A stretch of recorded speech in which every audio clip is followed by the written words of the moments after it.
Welcome back, IB Nation, to another episode of the Irish Breakdown Podcast brought to you by FanDuel. Happy Monday, everybody. It's game week again. Notre Dame is now out of byes until hopefully we're in the playoff discussion. We're talking about they get a month off until they kick off in their postseason run again. But Notre Dame just wrapped up their second bye week of the season. They remain the 12th ranked team in the Associated Press.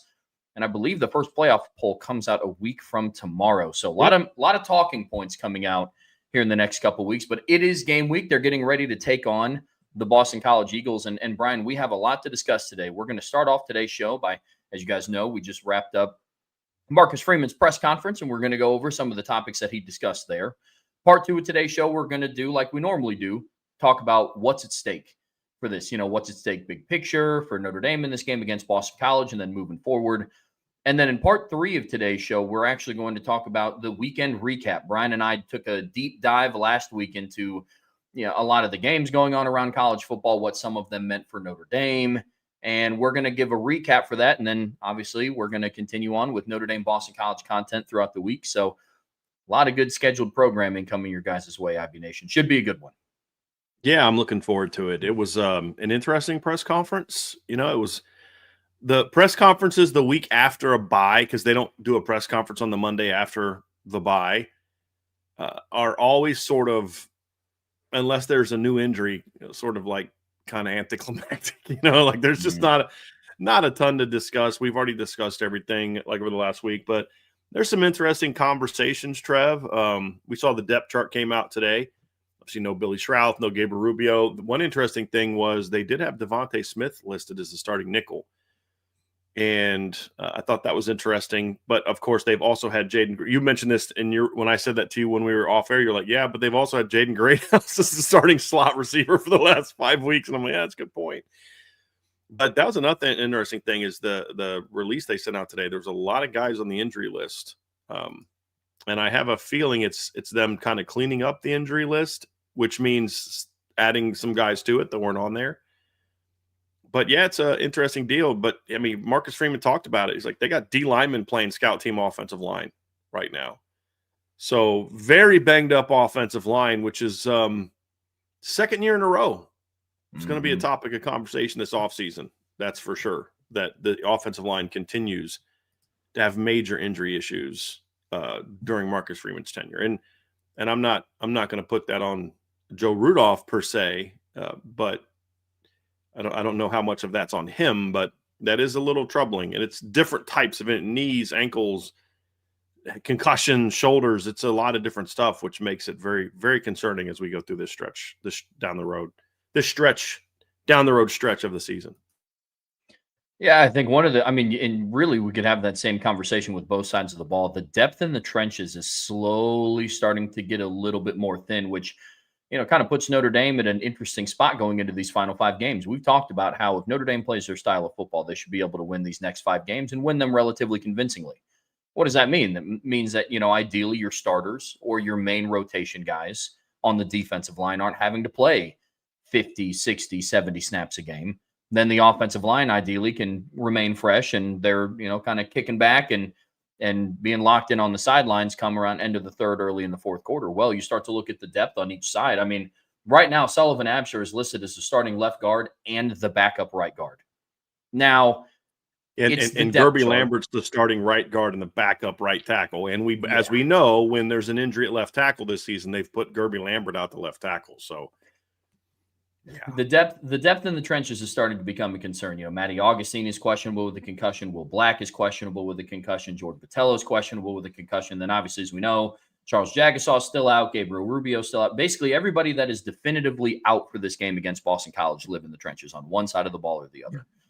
So the depth amongst Notre Dame's offensive and defensive line is something to keep your eye on moving forward because it's, offensive line we talked about, defensive line. I mean, right now, you're too deep at one of the defensive tackle spots. You go Jason Onye, Cole Mullins. Cole Mullins was repping at defensive end in the spring.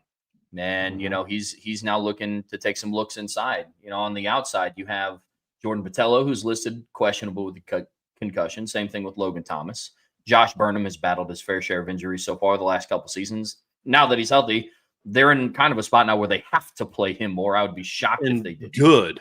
Good. He needs to play more.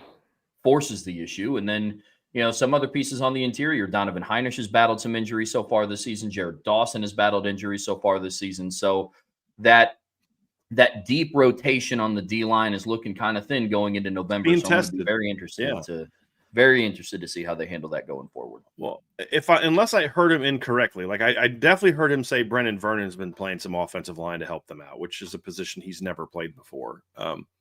I thought I understood him to say today that also Sean Sevillano had been playing some offense for them as well.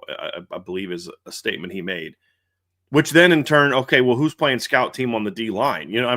That's kind of the rub. So yeah, you're at that point in time. I hope that this off week, this bye week, he doesn't like being called an off week, which is fine because we never call it an off week anyway. It's called a bye week, but I hope that it's a time where certain guys are getting healthier.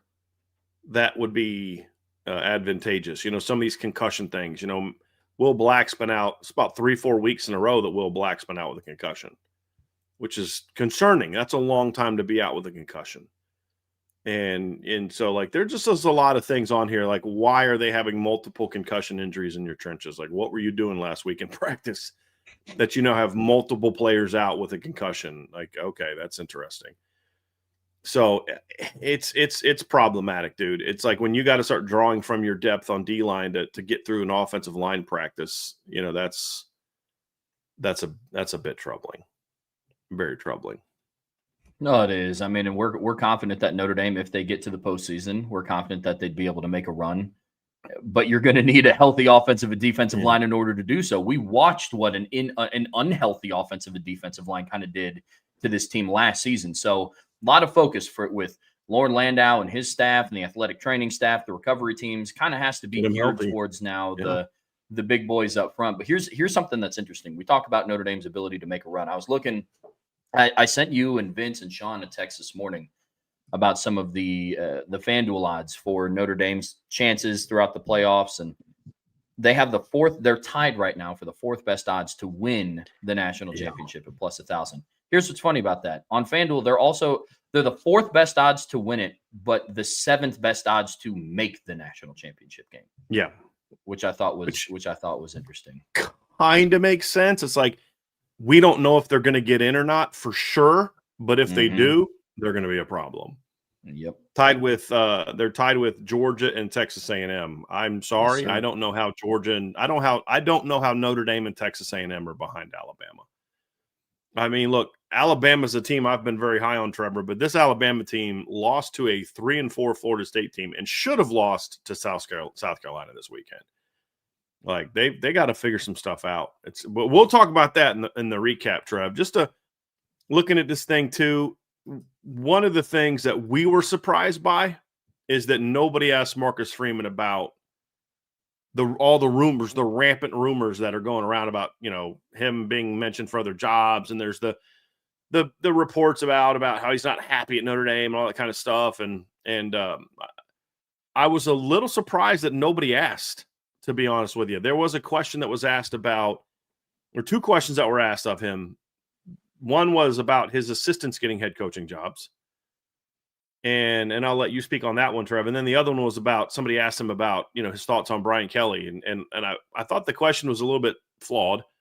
I mean, no disrespect there, but, things were stable a couple weeks ago, I believe is the word. I was like, I don't know what made you think anything at LSU had been stable the last couple weeks. Like, that has not been a stable program all year. And I thought his answers to both of those were pretty interesting, Trev, but I want to just address the things he did respond to, and then also talk a little bit about why I don't think anybody, I mean, you've got Tim Priester's in there, Tim O'Malley's in there, John Bryce is in there, Pete Sampson's in there, Sean Stiers is in there. And like, why did nobody ask that question? Well, I have a reason why I think that's the case. But first, I want to address the things he actually did talk about. The first one being, he being asked about his assistant coaches, one of which is Al Washington, who is going back home to play his alma mater this weekend, and he interviewed for the head coaching job. So I have a feeling that Al Washington is going to want his boys to put on a little bit of a show this weekend. But I thought his answer to that was very interesting, Trev, and very supportive, obviously, of his coaches.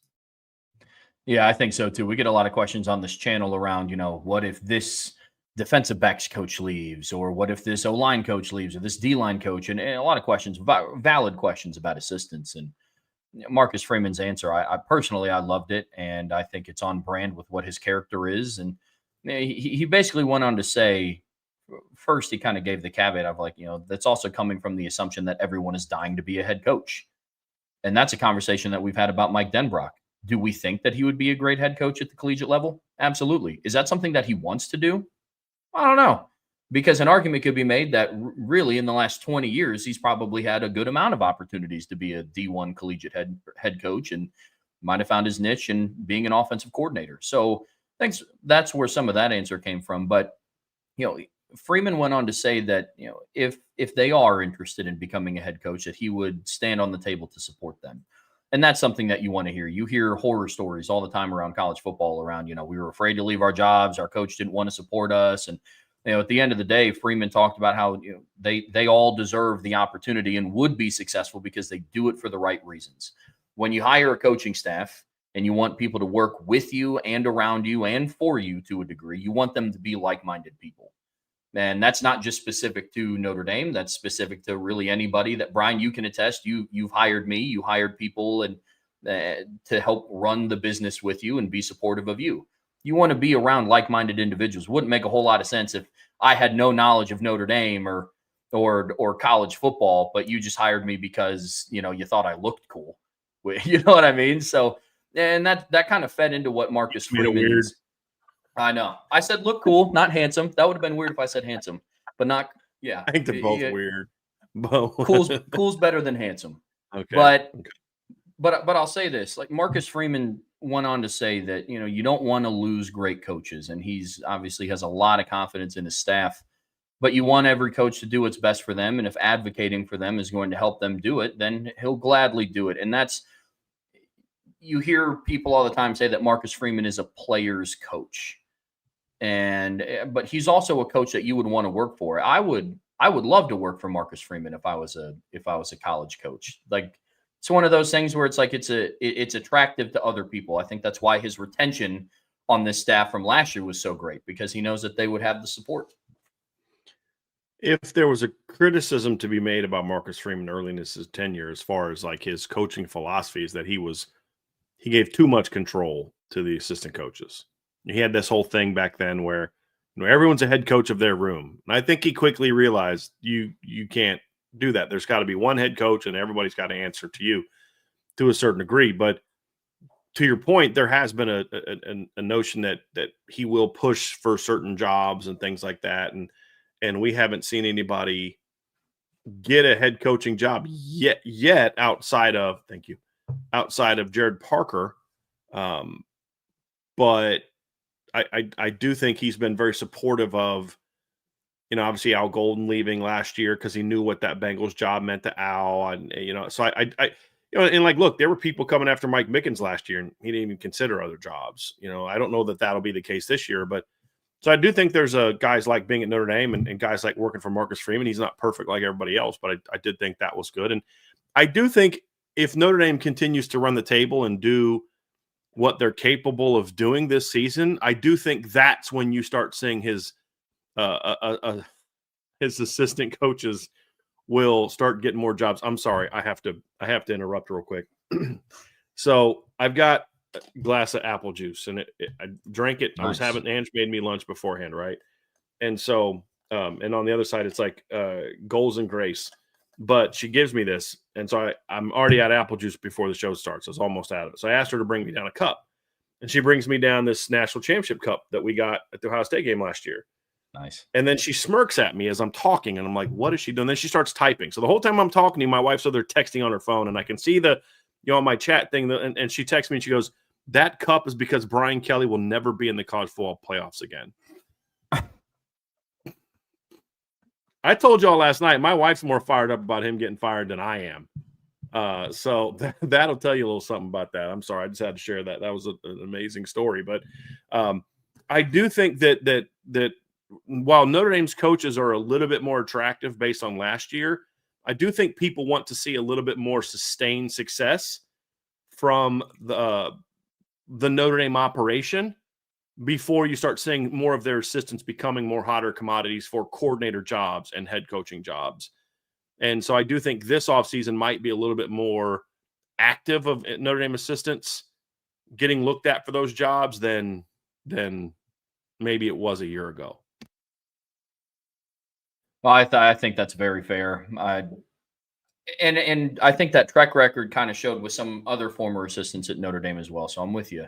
But in the same conversation around other job openings, Brian, I know that you mentioned this and something that you wanted to speak on is you thought it was odd the lack of questions really thereof of Marcus Freeman's name being brought up with a lot of these jobs, not necessarily if his assistants would be interested in taking any of these jobs.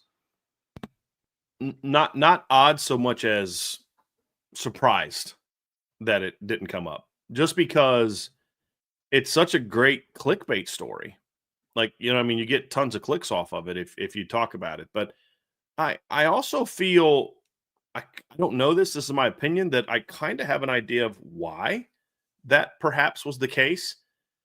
I think part of it is because so many of the people on the beat just know that stuff is just total BS.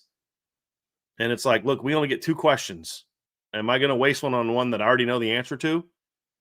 You know, and look, if we're gonna every time Marcus Freeman's name is mentioned with an opening by some random, you know, ESPN, not like Pete Thamel at ESPN, but some person putting a list of candidates together, right? Like if Pete Thamel tweeted out, you know, heard LSU's going to make a run at Marcus Freeman, I bet you that, or if Ross Dellinger did it, I bet you that somebody would have asked about it.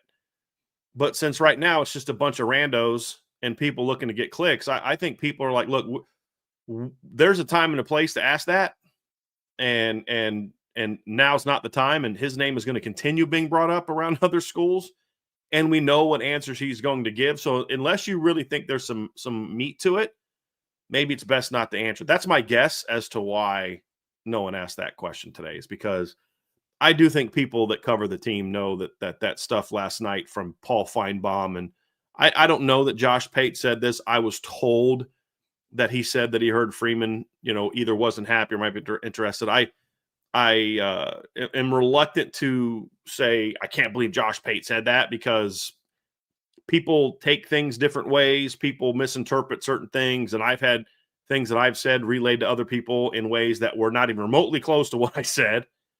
But if anyone's saying that Marcus Freeman is not happy at Notre Dame, I just think that's kind of, they're talking to somebody down south who's trying to basically start some stuff, you know, and that's just kind of how I feel about it.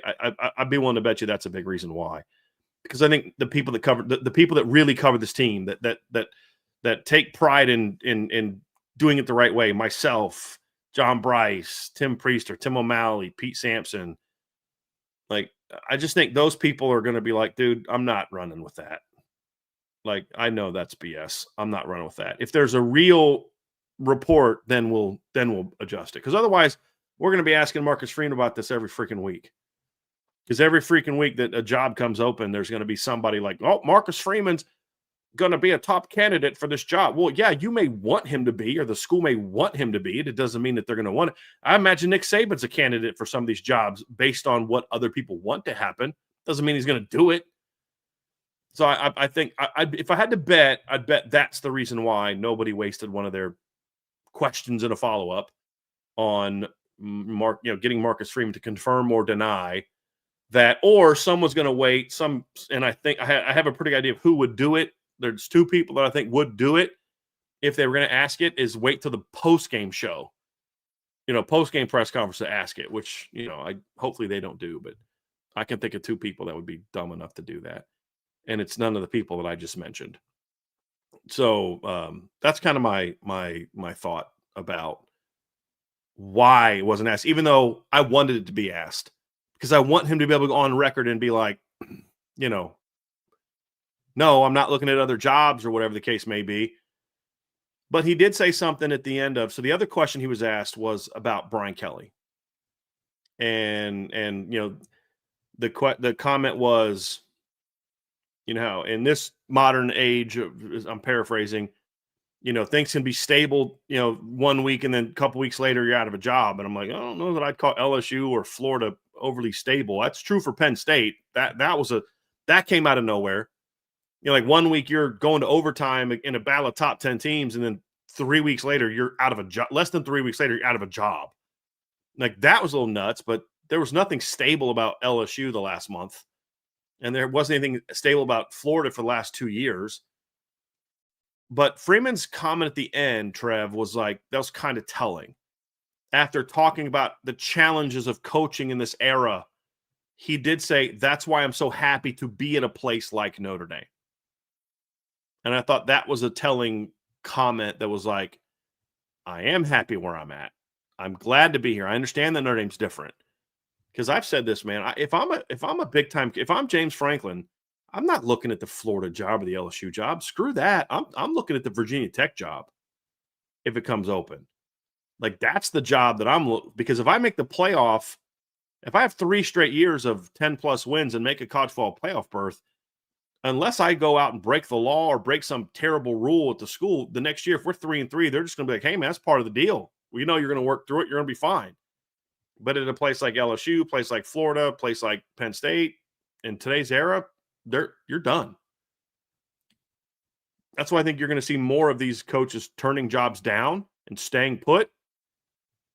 And some of these coaches that get left out going for, I'd rather be at Michigan State or Virginia Tech or Maryland than, Florida State. The money's not that much different, and I'm going to be able to stay here longer and be more successful. So I that was it. I don't know if you had any opinion on the comment he gave about Brian Kelly or the thing he said at the end, but that, I thought in a way he did kind of answer a question that wasn't asked. Yeah, it was definitely a tip of the cap to, like, hey, I'm cool where I am. I interpreted that the same way. The thing that I appreciated that he talked about is like, hey, look, like, this is just what college football is now. Whether you like it or you don't like it, this is the world that we live in. And results have to be I don't want to say immediate. Brian Kelly's not like he got hired at the start of this season or at the start of last season either. You compound that on the fact that he was telling everybody, I keep the receipts, see you in the national championship game, yada, yada, yada. When you put yourself on a pedestal like that, kind of a tough outlook to have the season that you had. But I appreciate that Marcus Freeman talked about this is just the way that college football is. The expectations are at an all-time high because more money is involved, because players are getting paid now, because coaches' contracts are that much higher now. Like, you don't have enough time to, like, hey, give us some time. We'll rebuild. We'll, get our ducks in a row. We'll get the right coaches hires in here. It's like people just want immediate results. And I'm happy that he also mentioned that this is just kind of the world of college football, because what I wouldn't want from a team that I'm also a fan of is to have a naive head coach and say that, my job is immune to the state of college football now. And I'm glad that, he has the awareness to say, hey, this is the state of college football. This is the world that we live in, whether you like it or not. And you never want to see it happen to anybody, but them's be the times. And that's pretty much how I took that answer. And I thought that was a really, really good answer. So yeah, agree. I'm with you. Completely. Agreed. There was a lot of talk today, too, about the defensive tackles. He was asked about Jason Onye and what do they do without Gabriel Rubio, how much they've improved. Tim O'Malley made a comment about how Freeman said at the end of camp that they had improved the most from the beginning camp to the end of camp. And Tim asked, and I think it was a good question, was, are they the most improved group also from the beginning of the season to now? And Coach Freeman, I don't know. I don't remember him saying yes, but I remember him talking a lot about how they improved. But I'll say that's, especially with Gabriel Rubio out, that's going to be that group is going to be very important to not only the remainder of the season, especially thinking a week from now against Navy, and then a week after that against a Pitt team that, if you don't pressure the quarterback, can throw the ball all over the yard. It's going to be a very important group to how well this team finishes. I mean, of course, it's going to be important when you get to the postseason, but they're a group that's going to be very important. And having Jason Onye building on what he did against USC, having Jared Dawson continue to play as well as he's played the last 3 games will be very, very important ingredients to and then Donnie Heinisch basically just keep doing what you've doing since the second game on. He had a rough first game, but he's been pretty darn good since then. Them playing well down the stretch with a thinner group is going to be a very important part to this team, finishing strong on defense. Yeah, I mean, to piggyback off of what you're talking about, I mean, yes, I'm confident that Gabe Rubio will be back at some point. And Marcus Freeman mentioned that today in his press conference. He said he wished he could put a timeline on it, but he knows that he'll be back at some point before the postseason, whenever that comes. But here's the thing, though. The reason why developing the Brennan Vernons and the Sean Sevillanos and the younger group of defensive tackles, younger being also inexperienced, not just your year in school, is because the day and the game that Gabe Rubio is back, you don't want him going from not playing for a month to playing 65 snaps. That you need that supporting cast around you. And that's something that they didn't really have last season. That's why it was so apparent when Riley Mills went out and then Howard Cross was playing on a bad wheel. Because you needed players to step up that got some time, but also due to injury, Gabe Rubio didn't even go back to the Stanford game. So it's one of those where you need to continue to develop some of that younger talent around you. So when you do have those guys back, it's not like, okay, Gabe Rubio, thank goodness you're back. Giddy up because you're playing 65 snaps plus in the first round of the college football playoffs on whatever day they're going to play, Friday or Saturday. So I'm with you. Developing those young guys, continuing to get them involved, along with the Jason Onyes continue to ascend, is going to be huge moving forward.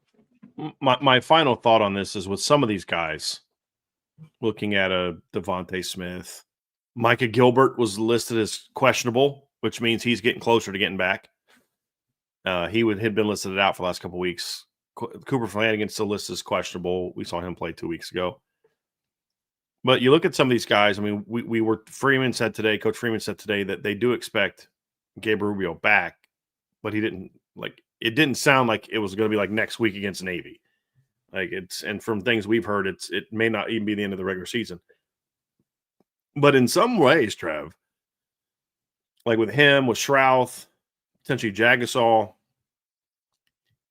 what's interesting, you're going to get some guys back down the stretch and in the playoff that haven't played a lot of football, which means they got to get back into game shape, but also means some of those guys are going to be a lot fresher for that stretch run, especially in the playoffs as well. So that'll be very interesting to see how that comes to be. So that's kind of it for a recap, Trev. I don't know if there's anything else that was really interesting enough to continue talking about outside of written stories. No, I got nothing. I was getting ready to transition us over. So on that note, we're getting ready to move on to part 2. We're going to talk about what's at stake for Notre Dame in their matchup with Boston College. But before we get there, make sure you guys hit that like button. You're subscribed to this channel, whatever streaming platform you listen to us on. We would greatly appreciate a 5-star review. But as always, the best way to support what we do here is subscribe to the premium message boards at boards.irishbreakdown.com. All right, Brian, in part 2 of today's show here on the Irish Breakdown podcast brought to you by FanDuel, we're talking Notre Dame versus Boston College. And like we start out every game week, I know schedule shifted a little bit. We get to go live with everybody on Monday, continue with this content throughout the week. But we're talking about what's at stake for Notre Dame in this game. And no, I'm not going to sit here and lie to you that the stakes are as high as Notre Dame USC battle for the Jules Shillelagh night game inside of Notre Dame Stadium. But with that being said, there are still a lot of things at stake for Notre Dame. They're getting into the tail home stretch of their regular season. Their 5 remaining games are all in the month of November. There's still some chaos that has to happen throughout college football, something that we're going to touch on in the third segment of today's show. But Brian, this is one that's going to be really important in different areas. This game, it kicks off at 3:30 p.m. on ESPN. It's inside of Alumni Stadium, and it's actually Notre Dame's first time being back there since 2020, since that COVID year. And as of right now, Notre Dame are 28.5 point favorites. The over-under is set at 58.5 on FanDuel. So this is definitely going to be an interesting game. I was honestly a little surprised it was only 28.5. I'm going to be completely honest with you. I really thought it was going to be a bigger spread than that. I did. I thought it was going to be 30 plus for sure. So that was an interesting one, but maybe they're looking at BC getting healthier and thinking that they're going to be able to be more competitive. We'll see, but it's early in the week. I think the line will move a little bit. Yeah. Trev, when I look at this, there's several types of games when you talk about your stretch run, and all of them help you. there's those that help you because of who you beat, and then there's those that can help you because of how you play. There's those that can hurt you because of who you lose to, but then there's some that can hurt you even if you win because you don't play well. And we've seen that happen in Notre Dame before. Let's go back to 2015, the first year that Notre Dame was in the playoff hunt. Notre Dame had climbed up to number 4, just after losing to early in the season to, goodness gracious, Clemson. Sorry, I was drawing a blank there. I kept wanting to say Georgia. That was 17. But, 2015, you lose to Clemson in the middle of the year. It was a close loss, almost went to overtime. Notre Dame had some good wins throughout the year. Not great wins, but some good wins. Had beaten Temple on the road, who at the time was a top 25 team under Matt Rule. And they'd climbed all the way up to number 4. And then in back-to-back weeks in November, they won 28-7 over Wake Forest in a game where Notre Dame, I think, had like less than 300 yards of offense in that game, and 98 of that came on one Josh Adams run. They had an Andrew Trombetti fumble return for a touchdown, if you remember that game. Really sloppy game. And Wake wasn't very good that week. And then a week later, they go out to Boston and play BC at Fenway and beat BC 19-16. That was a 3-9 BC team that was terrible. Notre Dame had something like 5 turnovers. I know they threw an interception in the end zone. Deshaun threw an interception on a screen pass. It got tipped and picked off inside the 5. You had Will Fuller dropping passes. You needed Chris Brown to basically moss a guy in the end zone to really have the separation you did against a bad BC team. Next week, Oklahoma, who'd been smacking Big 12 teams, leaps you in the playoffs. You didn't lose a game, but you fell out of the top 4. And it's a similar situation for Notre Dame now, especially if you're correct in that right now, without chaos happening, Notre Dame is in that 9-11 range, 9-12 range, and just overall ranking, that you don't want to be 11 or 12 because those two positions have the best chance of getting passed up and knocked out because of an automatic bid from someone that's unranked. So it could be the difference between you're the 8 seed, but because of how poorly you played in a couple games down the stretch, you fall to 9. So instead of starting, at home in the playoffs, you're now against a certain team. Whoever that team is then would leap you, and now you got to go to their place. So how you play in certain games matters as well, even beyond just, you beat this really good team. It's not as about that. It's also about, wow, did you see the 50 spot that Notre Dame hung on whoever this weekend? And that's how, that's also how resumes are built. It's not just who you beat, it's how you beat people. And that's honestly, when you just talk about playoff resume, that's what Notre Dame has at stake this weekend. They can't just win out. We said this last week. It's not just about, you got to win out and keep winning out the way you're winning now. Meaning no more, no close games. So far, the closest win Notre Dame has had in the last 5-game win streak is 10 points. The next closest after that's 21 points. In some of these games, you're going to need to win by 30, 40-plus points in order to really make that impression on the committee. Some other team beats a ranked team or a better opponent by 7. You need to be able to say, yeah, we didn't beat a really good team this week, but we played like an elite team. And that's the statement that Notre Dame has to make this weekend when we're just purely from a resume standpoint. Beating BC does nothing for you. Annihilating BC does something for you. And not enough people look at that. Too many people there's such a shallow discussion about the playoff on Twitter. So, well, they only beat this team and this team. Okay. You think that's the conversation in the committee room? Who'd they beat? That's it. All right, cool. All right, here's our 12. Or maybe it's like, who are the best teams? Yeah, this team can't control their schedule. This team wasn't as good, whatever. But what do they do in those games? Yeah, this team is 10-2. They beat 2 ranked teams. This team is 10-2. They only beat 1 ranked team. But this team had 7 games that were decided by 10 points or less. And this team had 9 of their 10 wins were by at least 21 points. Those things factor in beyond just who did you beat. And anyone that's paid attention to the committee the last few years knows this.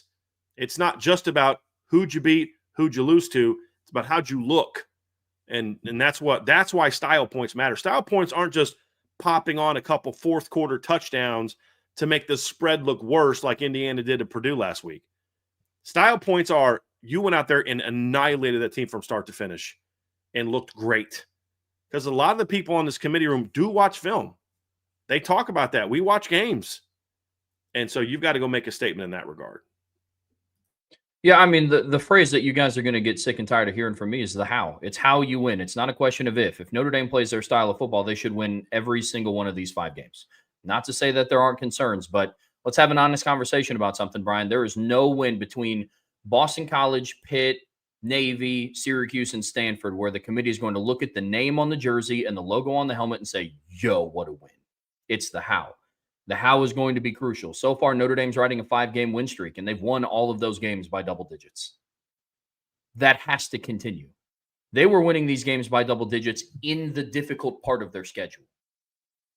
Now that you get into November, and it's not a breather of a schedule, but now that it is, in terms of difficulty and the level of opponent that you play, not the same as what you face in September and October, now is when you got the floodgates have to open.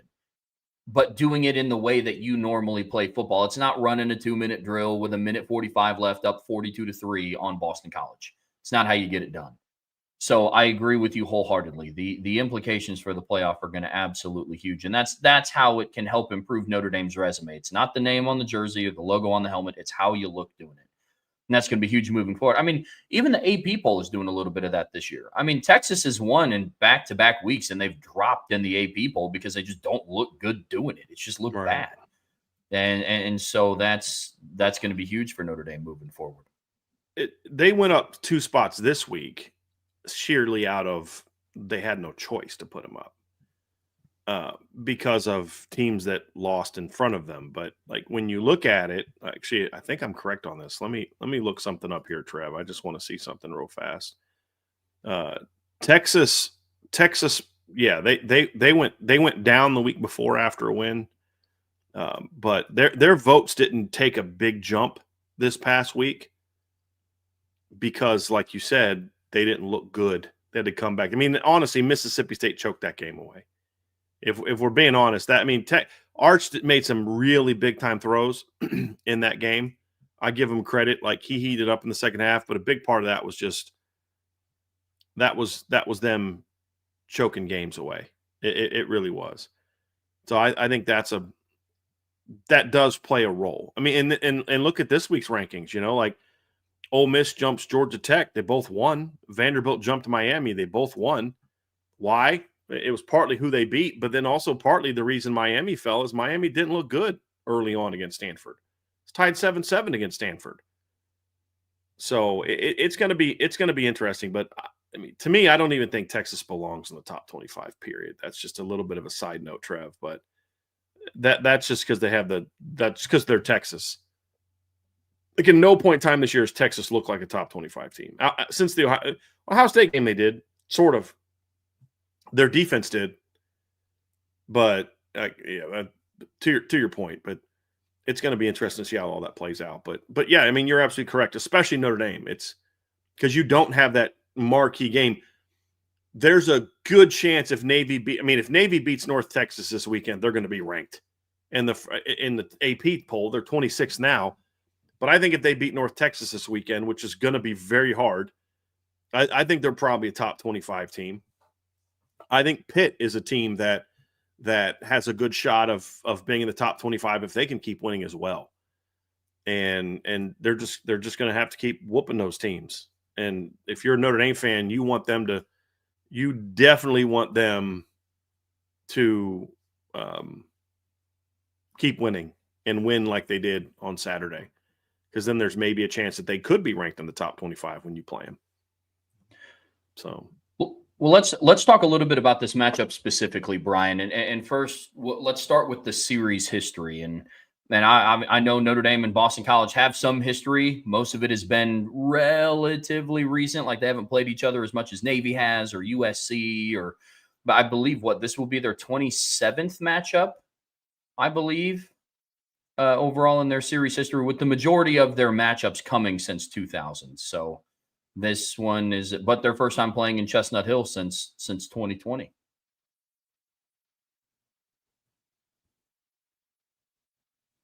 You're muted. I think it's actually this will be 28. The reason because it's Winsipedia listed at 16-9, but they don't count vacated wins in the ranking, so it's actually 17-9. So so this will be 20. Excuse me, this will be 20. Excuse me, it's they have it listed at 17-9. It's actually 18-9 is the all-time advantage, and Notre Dame has won 9 in a row in the series. Dating back to 2009, they won 20-16. Also beat BC in 2010, 2011, 2012, 2015, 2017, 2019, 2020, and then the last time they played at home was 2022 when they beat BC 44-0. Last time they played in Chestnut Hill, to Trev's point earlier, was that 2020 COVID game. And this is an interesting rivalry, Trev, as we kind of dive into more about the what's at stake here. Because it's been an opponent that's been a pain in your side, thorn in your side at times. Obviously, Notre Dame has dominated recently, but you go back to the 90s, Notre Dame beats a top 10 BC team in 92, and that began a stretch where they played every year for a decade. So they played each other in 92 and then played every season again until 2004. And then BC came off the schedule. And then in 92, Notre Dame beats a top 10 BC team coached by Tom Coughlin, 54-7. The next year, BC comes back to South Bend again, back-to-back games in South Bend. And that's the crazy game where David Gordon kicks the field goal at the end of the game to prevent Notre Dame from winning a national championship. And then BC beat Notre Dame again the next year, 30-11. Notre Dame won 5 of the next 6. And then the next 6 years, so from 2001 to 2008, they played 6 times. So that'd be every year except 05 and 06. And BC won every game. And some of those games were bad. Like 2001, close game, 2002, a close game, 2003. The 2002 game was the one where Pat Dillingham was starting because the starter had been hurt, and he throws a pick that a linebacker for BC runs back for a touchdown. Just terrible, terrible play. And then 03, BC wins by 2. They win by 1 in 04, and then it got kind of bad. In 07, they beat Notre Dame 27-14. I believe that was Matt Ryan was the quarterback. And then in 08, they beat Notre Dame 17-0 in a game where, I don't remember Notre Dame crossing half midfield for a while. There was a play where B.J. Raji takes Eric Olson and just drives him into the quarterback. It was a physically, they just got absolutely dominated. They had these 2 great tackles, B.J. Raji, Ron Brace, and Notre Dame could just do nothing. And they were really ugly games. And they played again in 08. BC, that was the 08 season. And then they played in 09. Notre Dame got a win. 10, 11, 12. They played each year. Notre Dame won. Some ugly games in there, but they got the wins. And then, of course, haven't been as regularly on the schedule since Notre Dame did their ACC deal. I personally would like to see this game be more regular on the schedule, but I don't get my way very often when it comes to these type of things, Trev. But this is a rivalry that I do wish was on there more. If I was doing the ACC deal, I'd say we want 2 of Miami, Florida State, Clemson, and Virginia Tech on the schedule every year. We want at least 2 of those teams on the schedule every year. And then we want 1 of Pitt or BC on the schedule every year. That would be sort of demands that I would make. So you could even say, that would be something I'd like to see more of. You should always have Pitt or BC on your schedule. Some of those old rivals that you have from the Big East. But to your point, Trev, Notre Dame's won 9 in a row. We mentioned the 15 game that was ugly and close. Since then, Notre Dame's won 49-20. In Chestnut Hill. That's the game where that was the week after the Georgia game, and Notre Dame started off a little bit sloppy and then just ran all over BC. I think they ended up with I'm pretty sure they ended up with over 500 rushing yards. Let me look up that total here real quick. But Brandon Wimbush had 200 yards rushing. Josh Adams had about 200 yards rushing. They had in that game 500. I was right. 515 yards rushing in that game against BC that year. Like, they absolutely annihilated BC on the ground. And that team had Harold Landry and Zach Allen on the offensive line or defensive line. Yeah, Josh Adams went 18 for 229. Brandon Wimbush in that game he had 21 carries for 207 yards. So it was a pretty dominant performance. I was at that game. And then 2019, Notre Dame wins 40-7. And then 2020, we remember that game. Notre Dame won 45-31. It was never really competitive. Phil Dracovic made some big plays early to keep BC in that game, but then they just kind of overwhelmed him and the rest of the BC team. And then, of course, in 2022, ran BC off the field pretty early. And then the second half, we get the snowstorm. And you couldn't even see BC's players half the time because they were wearing the gold helmets and the white shirts and gold pants. And you're up in a press box. You're like, I see the Notre Dame players. I can't see the BC players. So yeah, I think that was the last time Notre Dame shut out an opponent. It was, yeah. That's what we were talking about the other day. Absolutely. So you're going to need a similar performance on Saturday. A similarly dominant performance on Saturday. Yeah. Yep, I'm with you. This isn't a rivalry where I'd pound my fist on the table that it has to happen every year, but I wouldn't be upset if it did. Again, I think it's the generational conversation that we have a little bit on this show. Like, for the majority of my lifetime, Notre Dame has just kind of dominated this rivalry. When I mean my lifetime, but I mean need like some rivalries like that, right? Like, you can't have a schedule that has Miami, Michigan, USC, Florida State, Clemson, like all those rivalries on it. You need a couple rivals that you can kind of smack around a little bit. That's the value of a Purdue and a BC.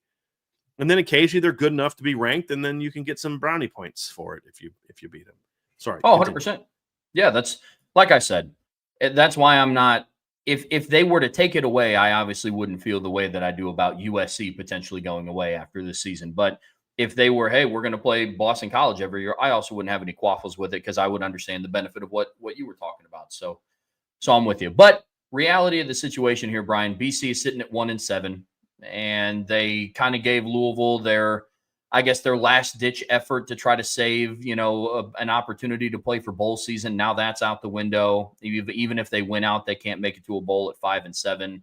So, you look at what this game can mean for Notre Dame. What kind of statement, we alluded to this a little bit earlier, but again, what kind of statement can Notre Dame make in this game? And then what will this game tell us about Notre Dame coming out of the break? I think that might be the more pressing issue at hand with this one. I got a chuckle from your comment, Trevor, because in my head, I'm just thinking, you talk about not being in control of your own destiny. For BC to make a bowl game, they would need to beat Notre Dame, SMU, Georgia Tech, and Syracuse, and then hope that there's not enough 6-6 teams in college football that they can get a bowl game.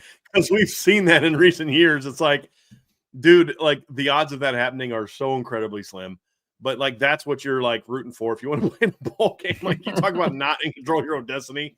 Woo, boy. Oh. But, look, this is the kind of game, Trev, when you talk about, okay, what's at stake for Notre Dame.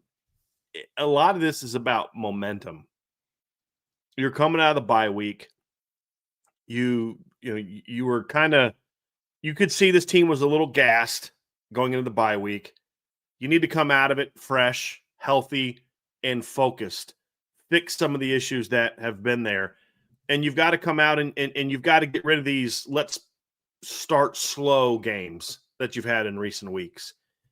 I think the biggest thing about what's at stake for Notre Dame, and there's a couple other things I want to talk about, but I think the biggest thing is building some momentum before the final 2-game stretch that will ultimately determine what your regular season ranking will be and resume will look like. Because with all due respect to Syracuse and Stanford, those are games Notre Dame doesn't have to play all that well to win convincingly. Those 2 games against Navy and Pitt are games you're going to have to play well to win those games. You do not want to go into the Navy game out of sorts offensively or defensively. You want to go into that Navy game rolling. And so you're going to have to go into this game really locked in to be able to gain some momentum. I've said, what is momentum? I've said this a million times. Momentum is confidence. It's confidence in yourself, confidence in what you're doing, confidence in your experience. When your experience shows you that, hey, if I do this, I'm going to have this guy's going to protect for me. This guy's going to get open for me, and I'm going to throw the ball. Confidence is, hey, look, if I go run my route the right way, that they're going to block for the QB, and the QB is going to get me the ball accurately. Confidence is, hey, is if I do my job and I run fit appropriately, I know that D tackle is going to be where he needs to be, or that linebacker will. And you're playing confident means you're playing fast. It means you're playing physical. It means you're being aggressive. And then that's where momentum comes from. Like, momentum isn't I've said this before, like, momentum's not like the Holy Spirit, where like it leaves you and it comes to me because I had a couple good plays and now we've got the juice. That's not what momentum is. Momentum is a mental thing. It's a confidence thing, where it's like some things don't go your way, balls bouncing the other way. You start to lose confidence. You start to press. You start to make mistakes. Then it snowballs.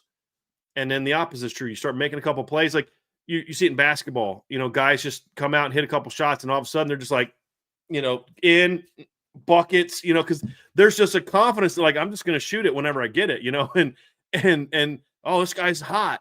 It's the hot hand. Well, what's the hot hand come from? It's come from confidence.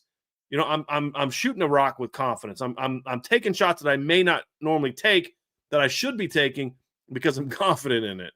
And that's what momentum is. It's not some thing where my hands are like all of a sudden 3 degrees hotter and that's helping me shoot a basketball more, throw a football more, get open better. Or, sometimes you can be in a zone where you're reading things a little bit better, like we saw from Jeremiah Love. But even that comes from confidence, which is trust what you're being taught, trust the guys in front of you, and then go do your job. Yeah, I couldn't agree more. I mean, look, if anybody watches any sort of playoff sport, and I'm talking baseball, NFL, NBA, college basketball, even a lot of teams that go on runs are the ones that enter the postseason with the most momentum. They enter hot. What is that? That's what Brian's talking about. It's momentum. Buckets, if you will. I love that, by the way. I'm doing that all the time.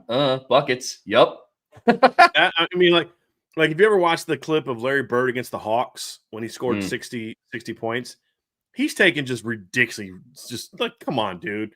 But he was feeling it, and it's just like anything I throw up, I'm going to hit. So he's willing to take shots, and you're just like, man, it's just a little bit crazy. But yeah, it's a confidence thing. But the biggest thing, and I agree, to piggyback off of what you're talking about, another thing that I think is very much at stake for Notre Dame in this game is also a little bit of perception. After Notre Dame beat USC, I saw a lot of talking heads, not all, because you're always going to have the stinkers that don't want Notre Dame to be who they're destined to be and yada, yada, yada. We can have a whole other show dedicated to that. But the majority of talking heads, both on podcasts or just national media, talked about after Notre Dame beat USC. Hey, Notre Dame fans, pack your, buy your ticket for the playoffs. Do this, do that. Well, some of that comes with perception by looking at the tail end of their schedule. You need to now go out and be the team that people expect you to be. And if they play their style of game and they execute at a high level and they play hard, I fully expect to see that team. But we've seen in years before in the past where you're not quite that team. We've seen it under Marcus Freeman. We saw it under the previous regime. We saw it under the regime before that. And so perception is also at stake in this game because there is this assumption that Notre Dame's going to come out and roll Boston College and then roll Pitt and roll Navy. And we understand that Pitt and Navy are good quality football teams, but the perception isn't that. It's Pitt and Navy. Notre Dame should roll them. They're going to point to last year's game and say, okay, well, the last time that Notre Dame played Pitt, they won like 56-3 or whatever that final score was. And then the last time they played Navy, they won 51-14. They should roll these two teams. So you have to maintain your perception. 58-7 was Pitt in 23. I knew it was a lot to a little. I just couldn't remember. It was a whole bunch to not much at all, yeah. And Pitt's touchdown, I believe, came against the Notre Dame's backup defense, I believe. Actually, I'm going to look that up. But yeah, I believe I remember Notre Dame scored in all three phases of that game. Yeah. Chris Tyree had a punt return. Yep. And then Jaden Mickey had a pick six. Yep. Yeah. Yep. Audric had a 15-yard run. Jadarian Price, Jaden Mickey scored. Ramon Henderson had a fumble on a punt return. Remember on the punt that the guy muffed and he recovered it in the end zone. Estimate scored. Yeah, it was 51-0 when Navy scored or Pitt scored their first touchdown. This is a much better Pitt team than that. It is. It is absolutely. But it's perception is going to be huge for Notre Dame moving forward because resume builder wise, they're not going to look at Boston College or Navy or Pitt or Syracuse or Stanford and say, now that is a good win. It's how you win. It's how you roll. It's going to be huge. Well, Navy, I will somewhat disagree with that. I don't think they're going to look at it like as big as if you beat Texas A&M, but because of who those teams play down the stretch, number one, how you beat them is going to matter. Certainly. And it's very important both games. And the perception will be that these are teams that you have to beat convincingly. But let's say Pitt beat Stanford this weekend, and they're 6-7-2. There's a good chance they're in the top 25 of the first committee rankings. 5 wins in a row. Most of them are blowout wins. Navy's possibly in the top 25 if they're able to beat North Texas this weekend. But here's the thing. After Notre Dame, Navy gets to play South Florida and Memphis. And then after Pitt plays Notre Dame, they got to play Georgia Tech and Miami. If we're at the end of the year and Pitt's looking, they're 9-3, that means they just beat Georgia Tech and Miami. Then it would be considered a big win. Navy, same way. The problem is it could also be the opposite is true where they could be ranked when you play, you blow them out, and then they go get blown out by USF and Memphis, and then they go get blown out by Georgia Tech and Miami. And say, well, you only beat them by, like 10. And then Georgia Tech beat them by 27. Or Miami beat them by 30. You beat Navy by 10, but South Florida beat them by 21 and Memphis beat them by 27. So the thing I agree with Trevor is they won't be considered big wins necessarily when they play. And then you're crossing your fingers and hoping like, okay, please play well against Georgia Tech and Miami. But even then, you're going to get that resume stacked up because one of the things people are afraid of is there a chance that both Georgia Tech and Miami are both ahead of Notre Dame? And the answer is, yeah, there's a chance of that. Those are the only 2 teams I think there's a chance finishing ahead of Notre Dame. Like, there's this paranoia about Louisville and Virginia winning out and being ahead of Notre Dame. And I'm like, those teams have less wins than Notre Dame right now, and they're ranked behind Notre Dame.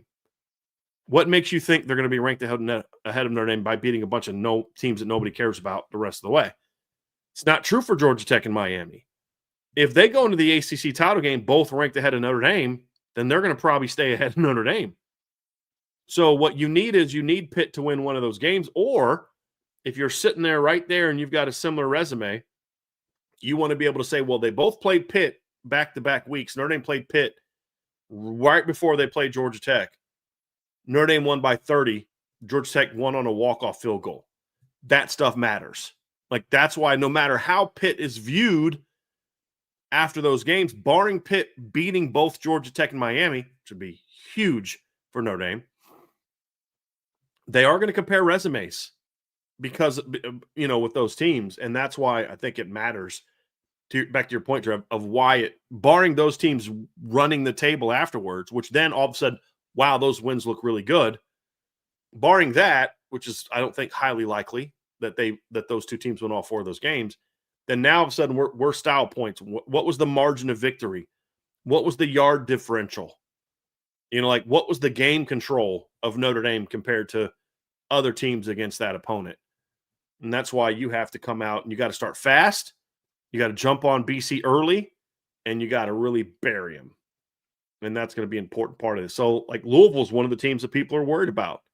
Well, BC just gave them a game. If a week later you can go to BC and just run them off the field, I'm not worried about Louisville anymore. I'm really not. Let's wrap up the second part of the show, Brian. Let's talk about what this game will tell us about Notre Dame coming out of the break, because this is their second bye week of the season. They just played 6 straight games and pretty physical games, and you capped it off with a very physical game against USC in the rain, inclement weather. What do you think this game will tell us about Notre Dame coming out of their last bye week?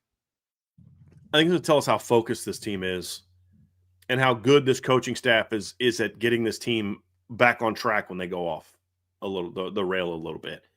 Every team does that. Every team has those moments where it's like, whoa, that's not us. Let's make these adjustments and get them back on track. Can these Notre Dame coaches do that? Because defensively, I think they've done that to a degree.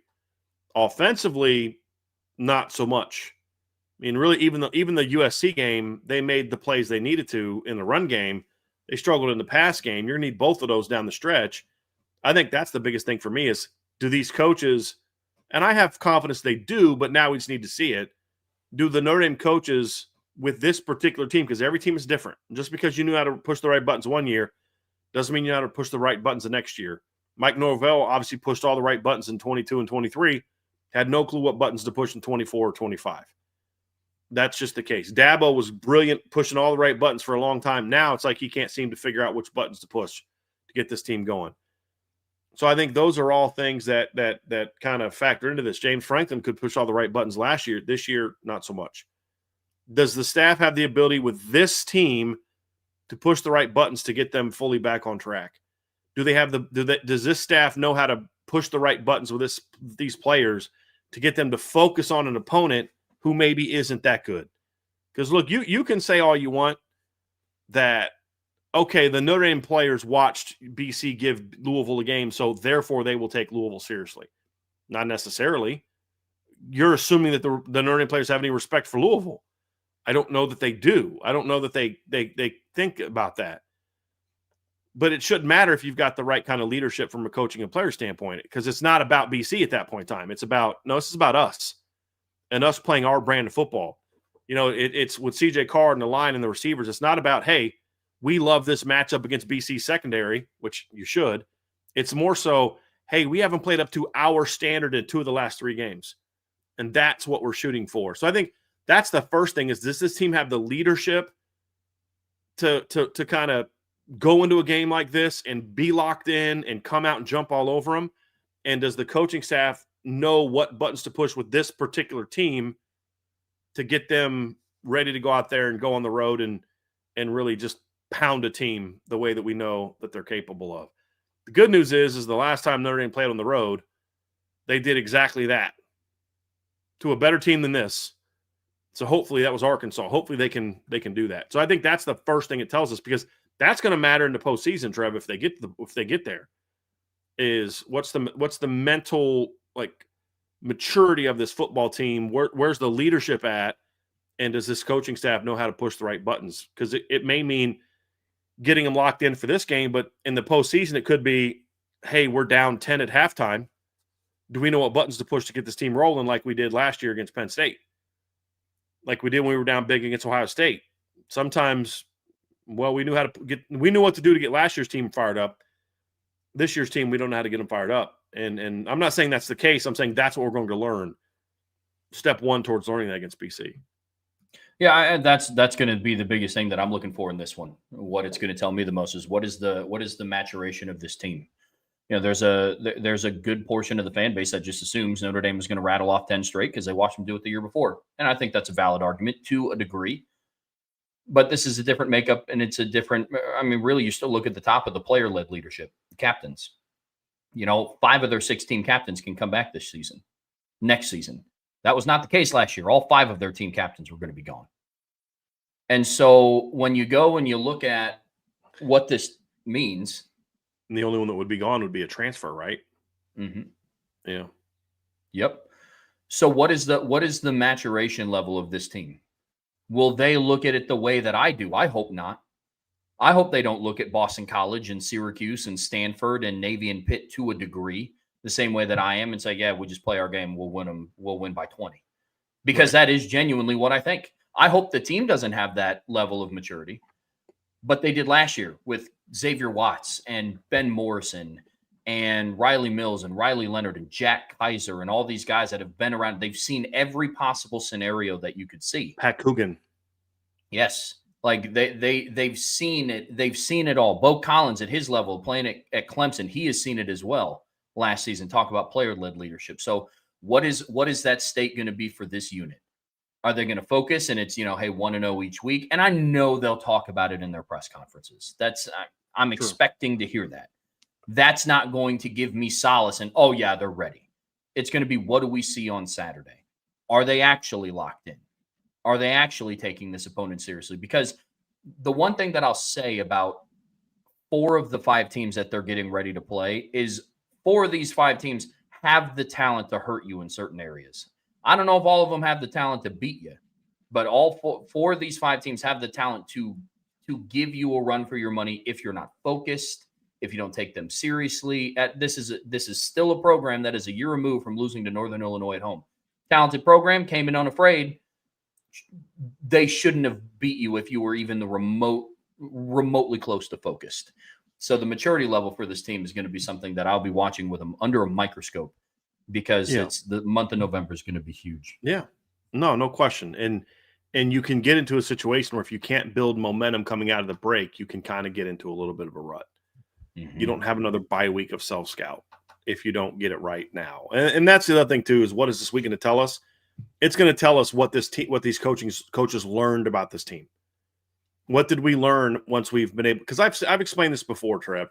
It is really hard to self-scout the way you want to during the season when there's no breaks, because you watch film of a game on Sunday or Saturday night, then into Sunday. By Sunday night, you're putting a game plan together for the next opponent, and by Monday, you're installing that game plan. Like, it's hard to just take 3 days to, hey, you know what? We're really not tackling well. Let's just really take a step back and focus on why are we missing tackles? Are we out of position? Are we taking bad angles? And then let's spend first couple of days of practice during this bye week to really focus on, form tackling, getting back to some good habits that we're missing, and make some adjustments to things. And, why is CJ having trouble with this? Okay, let's just take a step back and let's just spend the next couple of days working on a couple routes. Can't do that when you've got a game to play on Sunday. It's about it's always looking forward. And so you want to make sure that during this bye week that you were able to identify some of the issues that you have and then take the steps to fix them. So I think that's going to be a big thing too, is what we're going to learn what this coaching staff thinks about this team and what it needs to do and where it's strong, where it's maybe not as strong. And that means sometimes when you're not as strong, it's either A, we got to get better at it, or B, sometimes a combination of both, we got to find ways to mask it. Because, look, we're not going to get better here because the lack of better is we don't have a good enough player there. But that's our guy, and so we got to figure it out.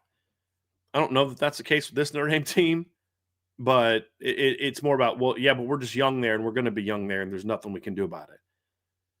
So what did this coaching staff learn about this team? I think that's part of it, too. And we probably should have talked about that even before we start talking about, do they know what buttons to push? Because part of what learning about buttons to push is, okay, where are we struggling? And I think last year, Trev, you and I have talked about this. I think last year Notre Dame did a pretty darn good job during their bye weeks of doing just that. I mean, the offense looked very different coming out of the Stanford game last year, or coming out of the Louisville game going into the Stanford game last year. Very, very different football team. I think the defense and the offense both kind of going to that Florida State game, you could see that there were some adjustments that were made coming out of that break, and the offense just kind of rolling a little bit. So I think, but that, you talk about what do we need to see, that's the kind of score we need to see. I mean, I hate to say that. I hate to put that kind of pressure, but you're going to need a score that's similar to Stanford last year. That's similar to Navy last year. That's similar to Virginia's Florida State last year.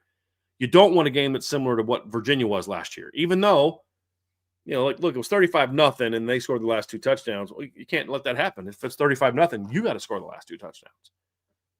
Yeah, to your point, it was 35-0 at one point, but Notre Dame went 2 of 11 on third down. Right. It was one of those games. I get you. And you had that just ridiculous calling back of the fake punt. You had the long touchdown pass to Jaden Harrison that got called back from a legitimate hold or hands to the face. It was a legit, but you just don't make those mistakes in a game like this. And when you've got a chance to put this team away, really put this team away, because for a minute there, we were talking about dude, this offense is elite. It's got a chance to be special. Well, if you come into this BC game and all of a sudden your offense isn't doing a whole lot, then you're like, okay, maybe this is who the offense is. Maybe now that teams have film of this offense, this is who they are. They're not the team we saw against A&M and Purdue and Arkansas. Now that teams have film on them, because they don't know what buttons to push to get back to being that type of dominant offense. So I do think one of those two things is going to be evident coming out of this game. And it needs to be look, we said last week, it's not just win and you're out, win out and you're in. It's win out and you're in as long as you keep playing the way you've been winning, which means very convincing scores. But I don't want to win 56-30. That's the other thing too, Trev. You talk about what we're going to learn is this defense for real. Because this BC offense, if the defense doesn't play well, there's enough tools there to hurt Notre Dame. Not enough to win. I think it's going to be almost impossible for BC to win this game. Notre Dame's going to have like bad turnovers all game and just do nothing. Like they are that much better of a football team than BC. I mean, let's just be honest. Let's not try to pretend we're not the coaches. We don't have to try to motivate the players to be ready to play. This is a team that lost by 10 points at home on the road to Stanford. This is a team that lost at home to Cal. This is a team that lost to Pitt by 41, Clemson by 31. This is a team that lost to UConn at home by 15. And then last week, lost on the road to Louisville by 2 touchdowns, despite the fact, Louisville's quarterback just missed open receiver after open receiver in that game. And they had, 3 turnovers in that game as well. Louisville did. So, and still won by 14. Now, they scored late to put them up, but Notre Dame's also a much better team than Louisville. Yeah. So it's not so much about, are you going to win or not? It's more so you just don't want that kind of ugly, sloppy win. That's not the kind of statement you want to make right before the committee. And that's the final piece is this is the last thing the committee is going to see before they make their first ranking. And that first ranking is not the end-all, be-all. Notre Dame went from 10 to 5 last year. But the lower you are, the higher you have to climb. The higher you are, the easier it is to maintain and climb. This is the final thing. This statement is your chance to go say, hey, this is who we are. Yeah, we can't control that teams we play aren't any good. It's not our fault that, this team wasn't as good as we thought or that team wasn't as good as we thought or whatever. But look what we did. We annihilated these teams, and it's got to look like some of the games they had in October, November last year. 50-something to not a whole lot. I don't want to see a game where they give up 30 points to BC. Because then you start to say, well, maybe this defense isn't as good. Because the final thing, Trev, is like that, and that's where I'm coming from. Let me make it more succinctly. Right now, you're banking on people thinking that the team you were the first 2 weeks is not that team. The first 3 weeks, you're not that team anymore. Your offense is still that good, but your defense is way better. Well, if they play now, Notre Dame's probably going to look a lot better against A&M and Miami because the defense is playing at such a high level. You come out of the bye week before the first playoff rankings and you give up 27 to BC, even if you win 54-27, it's going to be like, yeah, but that defense is still a problem. So it's got to be a whole lot to very little. It can't just be a 30-point win where, you win 60-30 because then they're going to be like, yeah, that offense is great. But that defense, whoo, boy. It needs to be a performance where you look dominant on both sides of the ball. Yeah, it's about taking the next step closer to your ceiling. That's what this is about. When we talk about the how, it's about how you win, not if you win. And I believe that to be true, but it's about taking the next step closer to your ceiling. And that's what Notre Dame has to do in these. So I agree with you completely. This is the last sample size that Notre Dame is going to be able to put out on display until the committee gets to put out their initial rankings. And so it's going to be crucial that Notre Dame absolutely goes and puts on a show on Saturday afternoon. So I'm with you there. But folks, that's going to do it for part 2 of today's show. Don't go anywhere. We're getting ready to talk big picture college football up next, recapping from this past weekend. But before we get there, make sure you hit that like button. Make sure you hit that subscribe button. Also, make sure you're subscribed to the CFB Nation channel. Going to be some other good content coming out on that channel this week. But as always, the best way to support what we do here is subscribe to the premium message boards at boards.irishbreakdown.com. All right, Brian, in the final part of today's show here on the Irish Breakdown podcast, brought to you by FanDuel, we are going to be talking about really last weekend of college football. Last week, Notre Dame had a bye, so we got to sit down and break down, hey, here's some of the games that need to fall into Notre Dame's favor, and then, hey, here's some of the other big games that are going on this weekend. And so today, we are going to follow that up. And we're going to split this into kind of 2 different parts. Part 1, we're talking about, the Notre Dame recap aspect of this whole thing and what went well for Notre Dame, what things might not have played out well in their favor.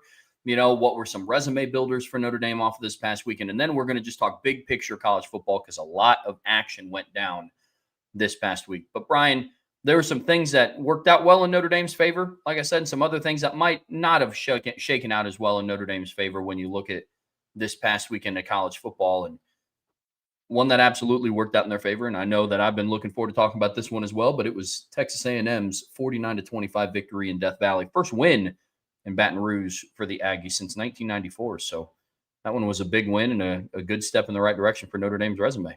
Yeah, and that was huge because, I mean, you look at this team, Trev, and you're like, one of the things you're banking on is your resume should never be built just off who you lost to. Like, I hate that. You got to have some stuff, whether it's who you beat or how you beat teams or dominance or whatever. But who you lost to does matter. And when you look at this Notre Dame team and you look at kind of where they're ranked and how people view them, part of how people view them is how do they, how do they, like the teams that beat them, how are they playing? And that is still true, especially A&M. But when you watch A&M just go out there and annihilate LSU this weekend, they're undefeated, they're number 3. You look back at that game and say, that's a game Notre Dame led by double digits. That's a game where, Notre Dame should have won the game. I mean, they had every chance to win that game. And it still sucks that they lost that game. I just still bothered by that, Trev. But when a team like that just goes out there and just goes on the road and blows out a ranked team on the road, coach gets fired. You're like, phew. We look at that Notre Dame lost to them by a point, a whole lot different. A whole lot different than maybe we do now, and that helps Notre Dame.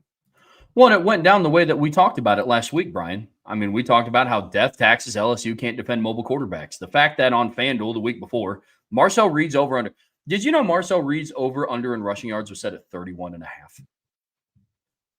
for that game? I mean, he got that on the first touchdown run. Have you not watched this LSU defense like ever since Brian Kelly's been there? Was that for the first half or was that for the whole game? Whole game, bro. Whole game. Whole game. Yeah. Yeah. I mean, so we're talking about a team where we talked about, hey, if A&M goes out and executes this way, you talked about the implications for Mike Elko in this game, and you talked through what you expected to see from that group, and it was on display. Yes, final score said LSU scored 25 points. Their last touchdown was after Nuss got pulled, and they put in the backup quarterback. LSU's defense wanted nothing to do once again with Texas A&M's run game, and that was without Le'Veon Moss, and that's another thing that we highlighted. So without their number one back, Texas A&M was able to go on the road in a hostile environment. Like I do want to remind people, LSU was still ranked. Like they were still the 20 team in the country. They were still 5-2. They were still in the top 20. They were still playing at night. 5-point and 7-point losses to 2 other top 10 teams. Yes. Like this was a really, really good win for Texas A&M. And one thing that we talked about, their offense travels. It was a question on if their defense was going to travel. And that was something because in their 2 road games, they went to Notre Dame. Their offense traveled. They put up 41 points, 41-40. And then I believe they also played, what was the other team they played on the road and they gave up a lot of points to? Was that Tennessee? You talking about Texas A&M?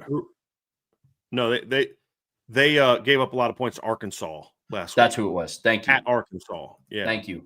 So we were talking last week about their offense travels. It was a question on if their defense was, and I think their defense also passed that test. Now, they also benefited from the fact that they were playing a very struggling SEC offense in LSU, but a not good defense would have allowed them to kind of run wild on them and have their way at home, especially. So Texas A&M is a huge winner this weekend. Definitely a resume booster for Notre Dame. I'm with you on that. Certainly. There weren't the losses nationally that people needed or wanted or whatever, but like from Notre Dame's resume standpoint, you got pretty much almost all the wins that you wanted. A&M was a big one. Miami winning big. If they're going to win big. If they're going to lose, then lose to somebody that stinks. So your resume, you keep losing and falling behind. But they got that big win over Stanford. I was rooting for BC to beat Louisville more because it just completely knocks Louisville out of the top 25 conversation with Notre Dame. I don't know that BC being 2-6 against what would then be an unranked Louisville team was going to necessarily like raise Notre Dame's resume. It was more so about knocking a team out. But there were two other teams, Trev, whose wins this weekend did potentially bolster Notre Dame's future resume. One of the games we talked about last week was Pitt versus NC State.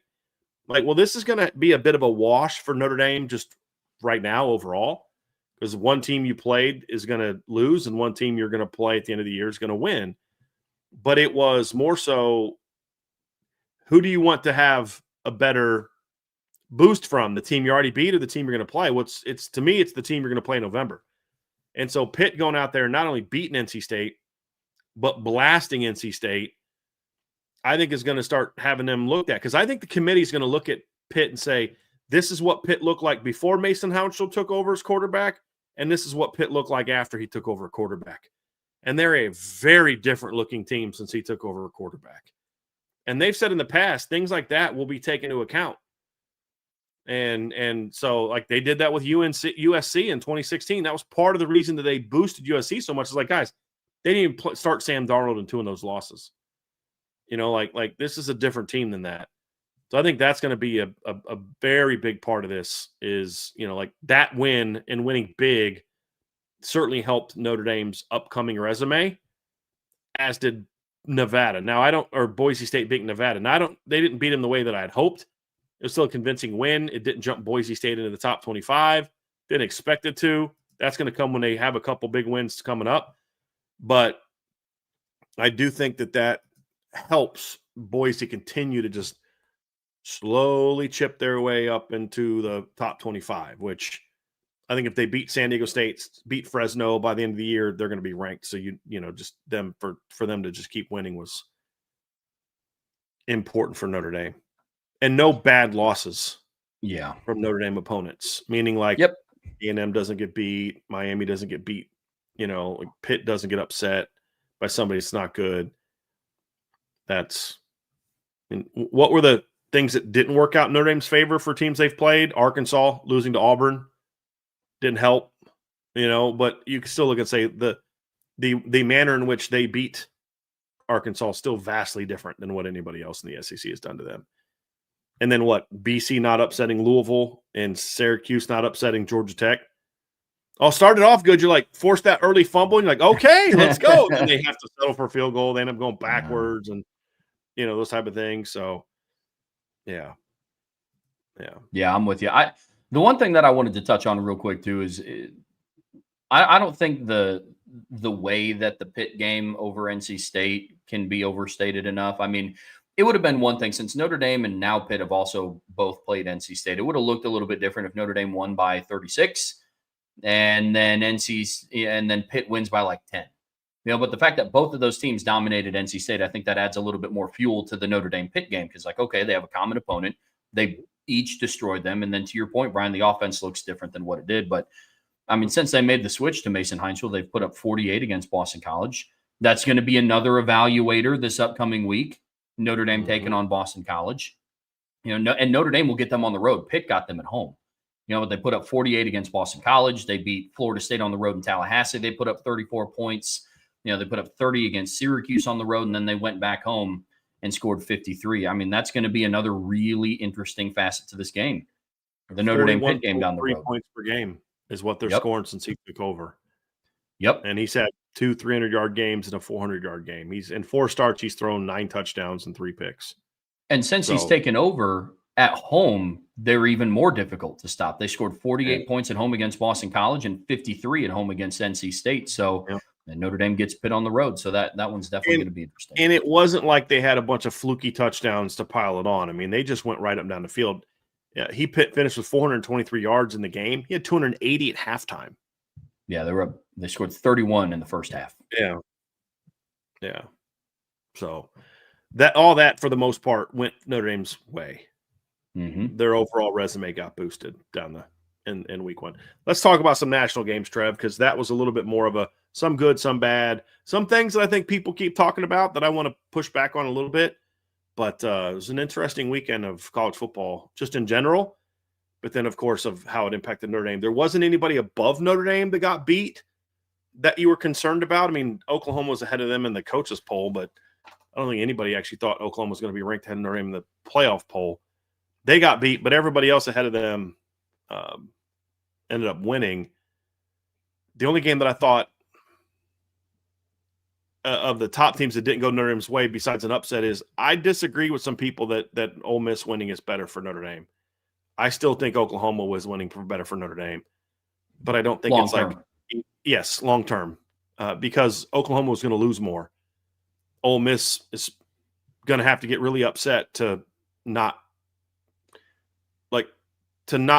they're going to have to lose. Like, to me, Ole Miss is as close as there is to clinching a playoff berth right now. Meaning, like, where they're ranked, what their record is, and then what they have left on the schedule. Like, they've got South Carolina, the Citadel, Florida, and at Mississippi State. Now, are there teams on that schedule capable of beating them? Yes. If they lose one more game, are they still a playoff team? Yes. But if they lose one more game, are they ranked ahead of Notre Dame? Probably not. But my point is, it's going to be a lot less likely that they lose a game now. Whereas if Ole Miss knocks them off, or Oklahoma knocks them off, yeah, Oklahoma leaps Notre Dame and Ole Miss falls behind Notre Dame. But then Oklahoma still has to play at Tennessee, at Alabama, home against Missouri, and home against LSU. There's another loss there coming. And that was the reasoning behind it. But Ole Miss got it done. It's a heck of a win for Lane Kiffin and Ole Miss. It really was. No, it was. And it was a very well-coached game, I thought. And then our fears, I guess not necessarily our fears, our speculations around Oklahoma's offense definitely came to fruition. That thing is a heaping mess right now, unfortunately, for the Sooners. But I'll say this. I know you mentioned that no teams ranked above Notre Dame lost, but I think in their games, teams ranked above Notre Dame, their performances, I think, were telling. And what I mean by that is I think there's this mindset that the teams ranked ahead of Notre Dame, they're just all going to win out. Notre Dame has no chance of getting ranked above them. Well, you go and you look at some of those individual performances of teams ranked ahead of Notre Dame. Oregon at home beat a really bad Wisconsin team 21-7. Like Wisconsin is not good. I mean, we're talking about a Wisconsin team that so far this season, they lost 38-14 to Bama. They lost 27-10 to Maryland, 24-10 to Michigan. You know, they lost 37-0 and then 34-0 against Iowa and Ohio State at home in back-to-back weeks. They travel out to Oregon. They lose 21-7. You know, and it was a game where it was like 14-0 going into the fourth quarter. It was just ugly. Maybe Oregon is just that team that Wisconsin's that team that Dan Lanning has trouble with. I don't know if that's his kind of kryptonite in the Big Ten. I think that'd be kind of odd. And now we're in back-to-back seasons where Wisconsin kind of shows that Oregon is not just this unbeatable power, you know, to kind of pile on top of what Indiana did. You look at Alabama, who's also ranked ahead of Notre Dame.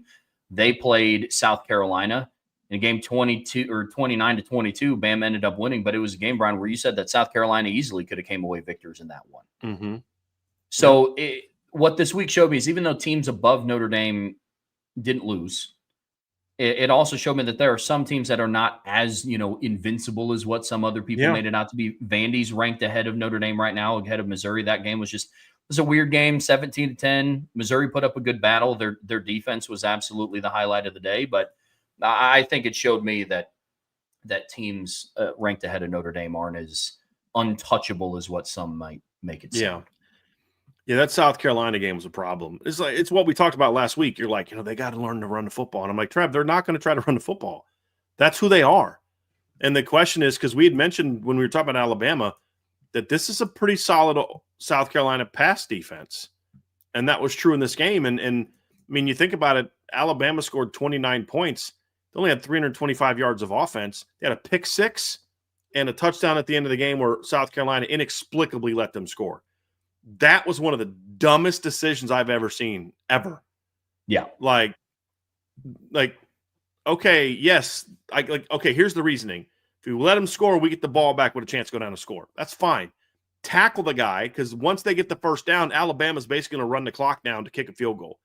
You had a much better chance of not letting a kicker who's never kicked a game-winning field goal, who's not that good of a kicker anyway, you know, who's already missed 4 kicks on the season, of missing a game-winning kick than you do of getting the ball back with a minute left and going down there and scoring after you just handed Alabama the football. Like, terrible decision by Shane Beamer. and then just obviously you choke the game away. It's tied up. You get the ball. You get a chance to go down there and win the game, and you just get the ball ripped out of your hands. Inexcusable. But as we talked about, like, that's the flaw with Alabama. Like, they're not going to try to run the football. That's just not who they are. And in a game like this where teams could shut down their pass game a little bit, it hurt them. That's what we keep saying. There's no great teams this year, and Alabama has holes. They absolutely have holes. But they still went on the road and beat a decently talented football team. And so that's the key to the victory is just keep winning, or key to getting the playoffs. Just keep winning, man. Doesn't always have to be pretty when you've only got one loss. Notre Dame's not in that case. Notre Dame, like, Alabama wins out, they're in. Notre Dame's not in that situation so much. Archer said there's one, BD. He's right. Notre Dame is an elite team. That's my bad, Archer. I forgot about that, buddy. That's my bad. I can't believe I forgot about. I don't think that's maybe the one he wasn't thinking of. The Ohio Bobcats are also pretty elite. Yeah. Oh, there you go. Well, they're definitely better than Arkansas and Purdue. That's for sure. So, love you, Arch. But yeah, that Alabama-South Carolina game also made you say, like, does Alabama have another loss on them? LSU at home, Oklahoma at home, at Auburn. They might have another one in them too, Trev. But this season-ending stretch is going to be very, very fascinating for Alabama. Was this just a blip, or did this game expose some bigger issues for them? LSU has a bye week this Saturday, don't they? They do, and then they play next. They both have byes before the next game. Look, man. I knew you were going to say it. I love it. Go. There has been a theme of teams galvanizing around their head coach getting fired, and typically it's with head coaches that they weren't necessarily too proud to play for. Like, UCLA legitimately looks like a different football team after they let their head coach go. Like, legitimate. Same thing with Virginia Tech. When they let Brent Pry go, the team looked like they played with a different type of – what type of freedom is LSU going to play with now that they know that, every time they step foot on the field, they might not get chewed out in front of millions of people? Yeah. What is that going to look? How free are the coaches going to coach, knowing that they're going to be able to put together a game plan and not get berated if things don't go picture perfect? Am I going to predict LSU to beat Alabama? No, I'm not. I'm not going to do that, especially with the game being in Tuscaloosa. I don't see it. But again, the thing with LSU that we never questioned was, like, their talent. Overall, there were holes like there are on every team. But it was never, I just don't think they have the talent to compete. That was never the question. It was what was going to be done with the talent. Obviously, we know, hey, man, I'm not going to put Alabama on upset alert, but that's definitely a game. Yeah. Spoiler alert, that next week I'll be talking about. Penn State gets beaten back-to-back games by UCLA and Northwestern. Their first game without James Franklin, they take Iowa down to the wire in Iowa City.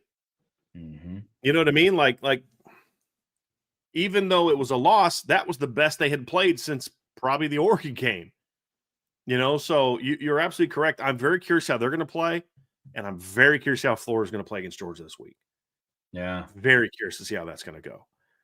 Because a lot of those one-loss SEC teams, if they lose another game, there's a chance they fall behind Notre Dame. There's this notion that, like, there's a lot of Notre Dame fans that I feel like just have, like, this paranoia that's understandably built on paranoia about how media covers Notre Dame and stuff like that, but it's not built on how the committee has ever evaluated Notre Dame. And one person in a thread said, I'm concerned that there's going to be a whole lot of two-loss SEC teams ranked ahead of Notre Dame. To which I replied, you do know there's 4 ranked SEC teams that have 2 losses, right? And they're all behind Notre Dame. Like, Notre Dame is going to be viewed very highly by the committee in a lot of ways. And if a team has 1 loss, then of course that team rightfully should be ahead of them. But if that team has 2 losses, it's going to be looked at very differently.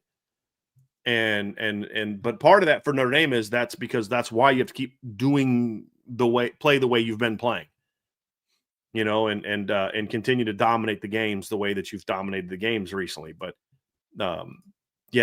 that SEC finish is going to be wild because a lot of those teams still have a lot of good opponents left. Vanderbilt beating Missouri, I said I think that was good for Notre Dame. A lot of people didn't agree with me. I think that's absolutely factual because you look at Missouri, they're a one-loss team already behind Notre Dame. Vanderbilt's a one-loss team ahead of Notre Dame. Your thought process is, well, wouldn't it be good for Missouri to beat Vanderbilt to knock Vanderbilt down?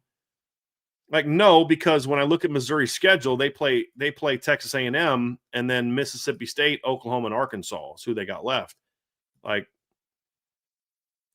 I'm other than A&M, I'm not real sold on some of those other teams where, you look at Vandy, for example, they still have to play at Texas and at Tennessee, plus Auburn at home. I just felt more confident that Vandy was going to get more losses down the road. This knocks Missouri out. We don't have to wait for them to lose other games. I didn't think it mattered a whole lot. I thought there was positives to either team winning that game. But if I had to pick one, I went Vandy. But, that's kind of how it goes. There was a Big 12 game, Trev, that I thought BYU beating Iowa State, coming back and beating – they were getting smacked early, and they came back. Kalani Sitake has done such a good job of that team. And Bear Bachmeier does not play like a freshman. People keep saying now, like, okay, going in, you wanted BYU to lose because then they've got some losses coming up. But with BYU winning, you now want BYU to keep winning. The danger is that there's 2 Big 12 teams in the tournament. So right now, there's really only 3. How do I say this? There's only 2 Big 12. There's 3 Big 12 teams that have a shot to get an at-large. Would you agree with that, Trev? Right now, 4. I'd throw Houston in there, but Houston's a very unlikely at-large team. Yeah, are you like Utah, BYU, and Texas Tech? No, Houston, Texas Tech, Cincinnati, and BYU. Oh.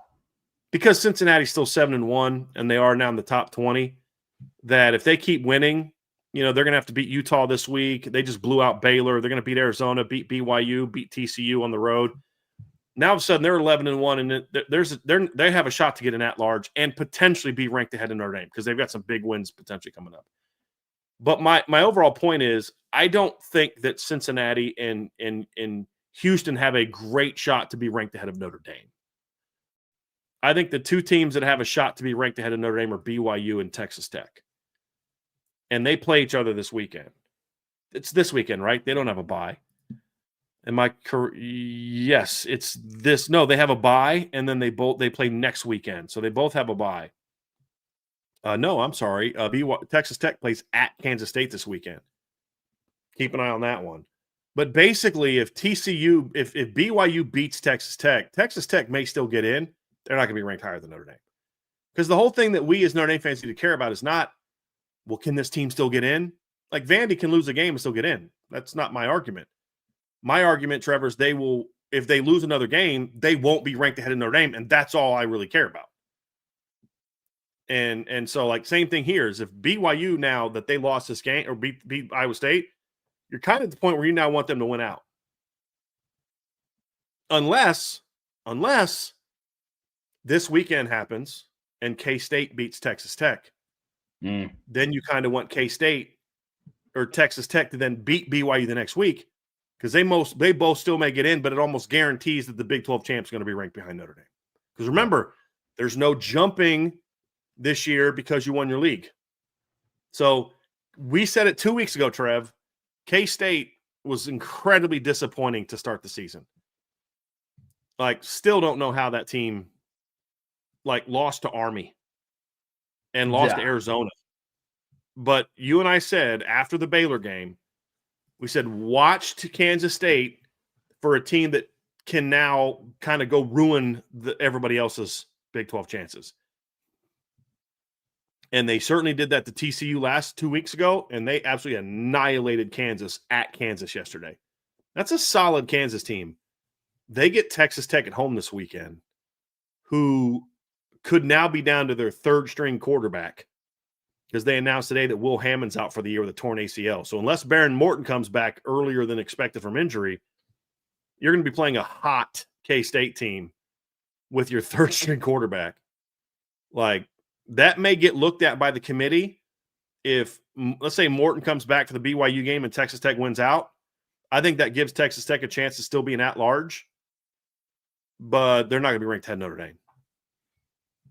That's for sure. So the next couple weeks in the Big Ten are going to be very important. And what happens this weekend is going to determine who you're rooting for next weekend when Texas Tech and BYU play. Because if Texas Tech loses this weekend, then you want them to beat BYU next weekend. If Texas Tech wins this weekend, then you want BYU to beat them next weekend. That's how I see it. Because I think Texas Tech could leap Notre Dame if they beat K-State and BYU in back-to-back weeks. That's why. Whereas this way it plays out, they both fall behind Notre Dame.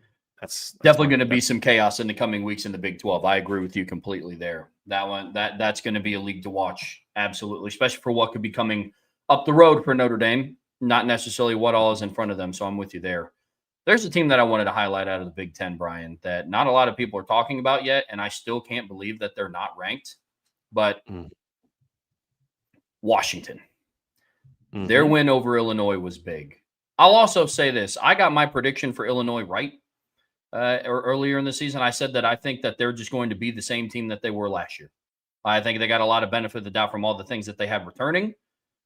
But I think even some of the voters kind of caught wind of that as well. I mean, with all the chaos that happened earlier in the season with Texas dropping out, Clemson and Penn State, in basically a month's worth of time, Illinois went from 11th to 9th.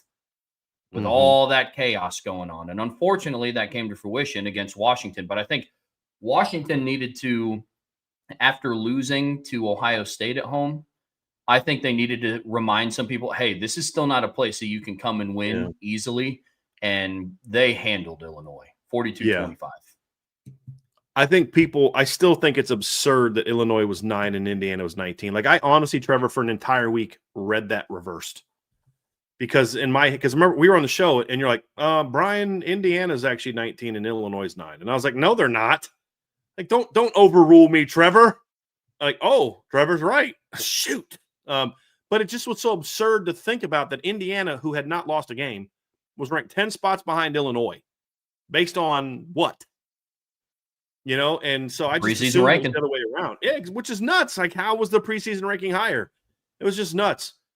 And then they get annihilated by Indiana, 63-10. But then they bounce back and beat USC. And what's funny is the voters gave them a huge bump for beating USC, but then gave USC no respect in their own top 25, which made no sense to me whatsoever. But now they've lost back-to-back games in double-digit fashion, and you're like, okay, they're done. And so that's one potential 2-win, 2-loss Big Ten team that could have been maybe jumped ahead of Notre Dame. It was unlikely, but now they're completely out. And I'm with you on Washington. Like, I don't get they've got a home loss to Ohio State and a road loss to Michigan. How are they ranked? Not ranked, and Texas is. Like, really? Like, some of those rankings are just like, how's Michigan with the 5 and 6 and like Michigan and Texas USC have the same number of losses.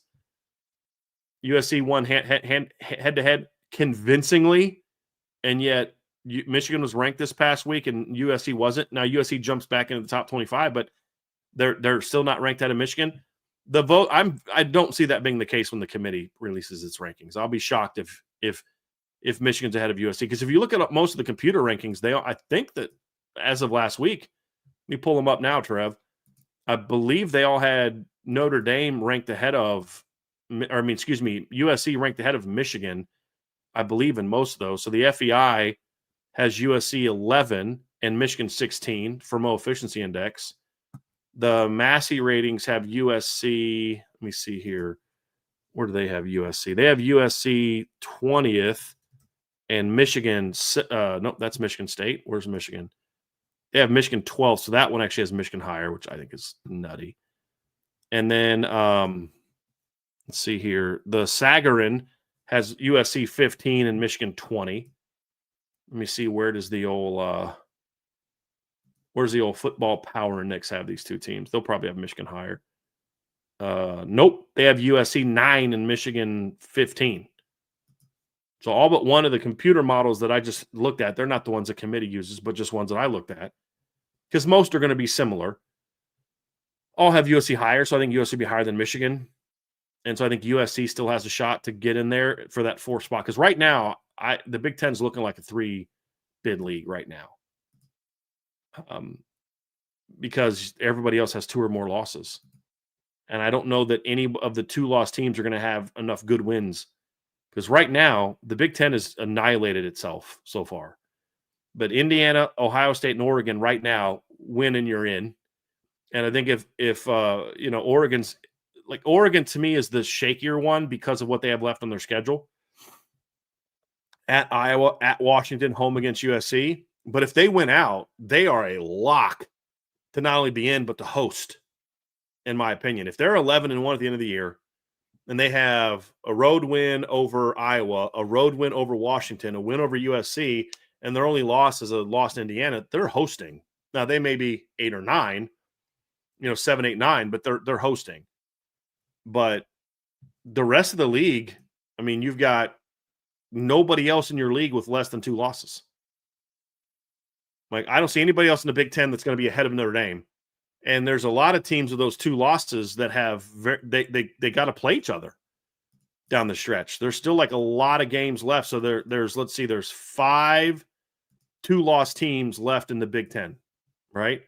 Well, this weekend, one of them is guaranteed to be out because USC plays Nebraska. So those are 2 of the 2-loss teams in there. USC also plays Iowa. So that's another game that guarantees one of them will be out. Iowa, the rest of the way, could be a team that really does some damage to the Big Ten's chances of getting to the playoffs and helps their own. They've got to play Oregon at home this weekend, which is going to be, I think it's this weekend. Or are they off this weekend, Trip? Yeah, they're off this weekend. So Iowa gets a breather, and then they host Oregon next weekend. That could get really interesting. And they play at USC and at Nebraska. So, like, a lot of these 2-loss teams, I believe every 2-loss team plays another 2-loss team or a team that's got or one of the big 3. So I just talked about Iowa plays 3 of those such teams. Washington still has to play Oregon. Illinois out. Let's see here. Iowa's got to still play Oregon, USC, and Nebraska. Michigan still has to play. Michigan's the only exception. They only have 1 game left against one of those teams. So Michigan's in a situation where they have to win out. They have to beat Ohio State at the end of the year to be in the playoff. If they lose to Ohio State, they're not getting into 9-3. What's the game they're building their resume on? Beating Washington at home? Beating Nebraska on the road? Like, it's looking more and more and more like it's going to be a 3-bid league for the Big Ten, unless USC can win out or Iowa can win out. I think those are the 2 teams that have the best shot. Michigan. Those are the 3 teams that have the best shot to get in there. I agree. Yeah, it's you and I see the Big Ten playing out the exact same. My sentiment is still the same. I'm with you. Like I'm not too worried about teams in the Big Ten behind Notre Dame like making the leap because so much would have to happen. Like I'm not concerned about Michigan jumping Notre Dame. I'm not concerned about Iowa jumping Notre Dame. I'm not concerned about Washington jumping Notre Dame. So I'm with you there. Any other games across the country, Bryan, that piqued your interest from this past weekend? Yeah, I think that obviously we talked about the little bit of the chaos in the Big Ten that's going to come up. I think the ACC too also exposed itself a little bit this weekend. And there's a lot of people freaking out about, well, what if Virginia wins out and what if Louisville wins out? And I'm like, well, then they'll have a great shot to get to the tournament. They're not going to be ranked ahead of Notre Dame. And so like we talked about, like, look, guys, I mean, there's no chance Virginia's going to lose to North Carolina, but let's keep an eye on it. Well, they almost did. And I think Virginia has kind of shown the last few games that it's Tony Elliott's doing a phenomenal job. And right now, in my view, be curious if you agree or disagree with this. He, to me, as of right now, is the runaway winner for Coach of the Year in the ACC. Like, runaway winner. I mean, they're a good 7-1 football team. They've beaten North Carolina on the road. They beat Louisville. They beat Florida State on the road. Their only conference loss was technically not a conference loss. You know what I mean? But they're they're just kind of their last 3 games they've won by 3 points, 2 points, and 1 point. 2 of the teams that they beat, their last 2 opponents actually, have losing records. Like Washington State right now is actually, I'm sorry, Washington State's 4-4 after they beat Toledo this weekend, with their 4 wins coming over Idaho, San Diego State, Colorado State, and Toledo. Like, come on, guys. Like, they're an average team. And then they beat a bad North Carolina team by a point. I had a buddy call me and say, I can't believe Bill Belichick went for 2 in overtime. And I'm like, why? Like, if they go to second overtime, he's going to have to go for 2 then. Why not go to win it? You're going to have to use a 2-point conversion to win it unless you can make a stop, which don't have a ton of faith in your defense probably in that situation. I had no problem with him doing that. Just wish he would have got it, because then that would have knocked Virginia out. But Virginia still rests the way, Trev. After watching them the last 2 weeks, I see no way that they beat Cal and Duke on the road and also beat Wake Forest and Virginia Tech at home. I think it's very unlikely they run the table the rest of the way. Very unlikely after what I saw from them against North Carolina this weekend. Their offense just hasn't been the same the last few weeks. I think people have got some film. They found some weaknesses with the offensive line. I thought that game was a bit eye-opening for me. It wasn't just they just had a bad day. Nah, that's kind of exactly how they looked at home against Washington State the week before. That was the one that opened my eyes up a little bit.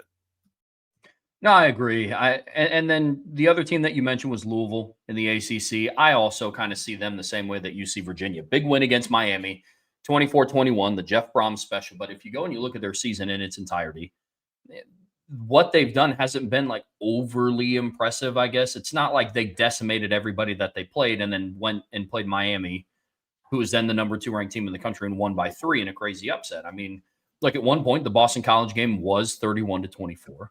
They did lose to Virginia at home 30-27. They played Pitt on the road. They ended up winning, but it was 34-27 in a game before Eli Holstein got benched. And we just got done talking about a little bit ago how much different that offense looks under Mason Heinchel.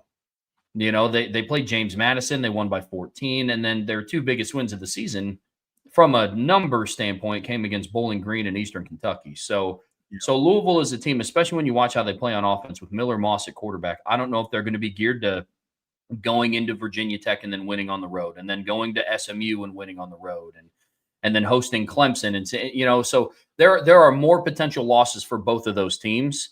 And I'm with you. Those are 2 teams that I heard. What about Louisville? What about Virginia? I'm with you. I think that they have more losses coming on their schedule. Louisville has to play at Virginia Tech and at SMU. They also have Cal and Clemson at home, and they have to play Kentucky at home. So I just don't see a world in which they are going to move ahead. And here's the other thing. And if they beat all those 5 teams, what's the win that says, now let's put Louisville ahead of Notre Dame? We talked about Virginia's record or remaining schedule against Cal, Duke, Wake, and Virginia Tech. What's the win that convinces the committee to then say, let's jump them ahead of Notre Dame? Like that's my whole point. And so I'm not as concerned about the ACC. Now, if Georgia Tech and Miami both finish ahead of Notre Dame, that can make life a little bit tougher for Notre Dame to be a host, but it doesn't knock them out, in my opinion. No, I don't think so either. Yeah, no, I'm with you. So I'm not as concerned about that, and I think this weekend showed that. I think Louisville had a chance to kind of strike while the iron's hot. They just got jumped into the top 25. Hey, let's go look good, and they sputtered against a pretty bad Boston College team. Now, the one thing Louisville can say is if Notre Dame struggles to beat Pitt, they can say, hey, listen, we've got 3 common opponents. Yeah, Notre Dame beat BC more convincingly than us, but we beat Miami at Miami. They lost, and we had a more convincing win over Pitt. Let's say that Notre Dame wins by a field goal at the end of the game. Like that's the only hope that Louisville has to jump Notre Dame, and I just don't see that happening. The only hope they really have to jump Notre Dame is Notre Dame loses at this point in time. So honestly, those are the games I looked at, Trev, as far as like how they impact Notre Dame. I don't know that there's a lot of other games that necessarily, oh boy, this had a huge impact on Notre Dame, other than I think some teams behind Notre Dame are now permanently behind Notre Dame. Yeah, agreed. Oklahoma, Missouri have zero chance of passing up Notre Dame. Yep. At this point in time now. Like Virginia, Louisville, I'm not worried about those teams anymore. I think the only Big Ten team that I think has a shot would be Michigan, simply because but I want to wait to see where the committee has them in the first ranking. Just about to say, yeah. I mean, because if they're like 14 and Notre Dame's 12 and they beat Ohio State, then you could say, okay, maybe. Yeah. We're going to get a lot more clarity. Obviously, things won't be set in stone because there will be a lot of football left to be played, but I think we're going to get a lot of clarity here in the next 8 days of what's going to happen after how these games go this upcoming weekend, and then what the committee does Tuesday night, which, Brian, we are also going live next Tuesday night for when the playoff committee does their selections. So definitely something to keep your eye out for. Yeah, and I can't wait for Thursday too, because there's a lot of games we're going to talk about this weekend, Trev, that are going to be intriguing games just to talk about. Obviously, there's some games like I'll definitely want to talk about Oklahoma, Tennessee. That won't impact Notre Dame. But there's a lot of others that could impact seeding. You know, potentially Cincinnati, Utah is an interesting one we'll dive into this weekend. Georgia Tech's got to go to NC State. This could be the last chance for an ACC team to upset Georgia Tech prior to the Georgia game. That's going to be a huge game. Going into this weekend, you've got South Carolina at Ole Miss. Does Ole Miss handle success well? Virginia's got to go to Cal. Texas Tech has to go to Kansas State. I'm telling you, dude, I got my eye on the Georgia-Florida game for what you've got me convinced, Trev. You've done it. You've convinced me about the firing the coaches and how just taking the pressure off teams and all that. You know, you've got Louisville at Virginia Tech is an interesting one. Miami at SMU is another very interesting one. And then, look, I love doing this, right? This weekend, hook 'em. You know, we're going to talk about that. You know, Texas hosts Vanderbilt and what that game means for Notre Dame. So it's going to be a fascinating weekend. I can't wait till Thursday to be able to break all those games down. Reminder that we will do at the beginning of the show sort of our Notre Dame playoff outlook preview, and then we will then preview the big games of the weekend. And I cannot believe that Penn State and Ohio State is an irrelevant football game this weekend. I did not see that coming before the season. I'm not doing this to be petty toward. I'm dead serious. I am shocked at the irrelevance of that game. I honestly, bro, I'm not shocked that LSU is not as good as we thought. Like we thought there was a chance that could happen. I'm not like, that's the one where dude, I did not see that coming at all. Bro, I picked Penn State to win in the regular season and then lose in the Big Ten championship game to Ohio State. Crazy. Absolutely crazy. I'm with you. Did not think. And I thought that was so far off, Trev. You were so wrong about having the number one that I had them all the way down at number 3. So, man. I knew you were wrong about them being number 1, Trevor. I had them. Technically, you are closer to where they are than what I am. Yeah. So, yes. I'm not claiming the victory on that one, bro. But like you and I talked, even as much as we liked LSU, you and I talked about the potential for this team to maybe not be as good as people think. Yeah.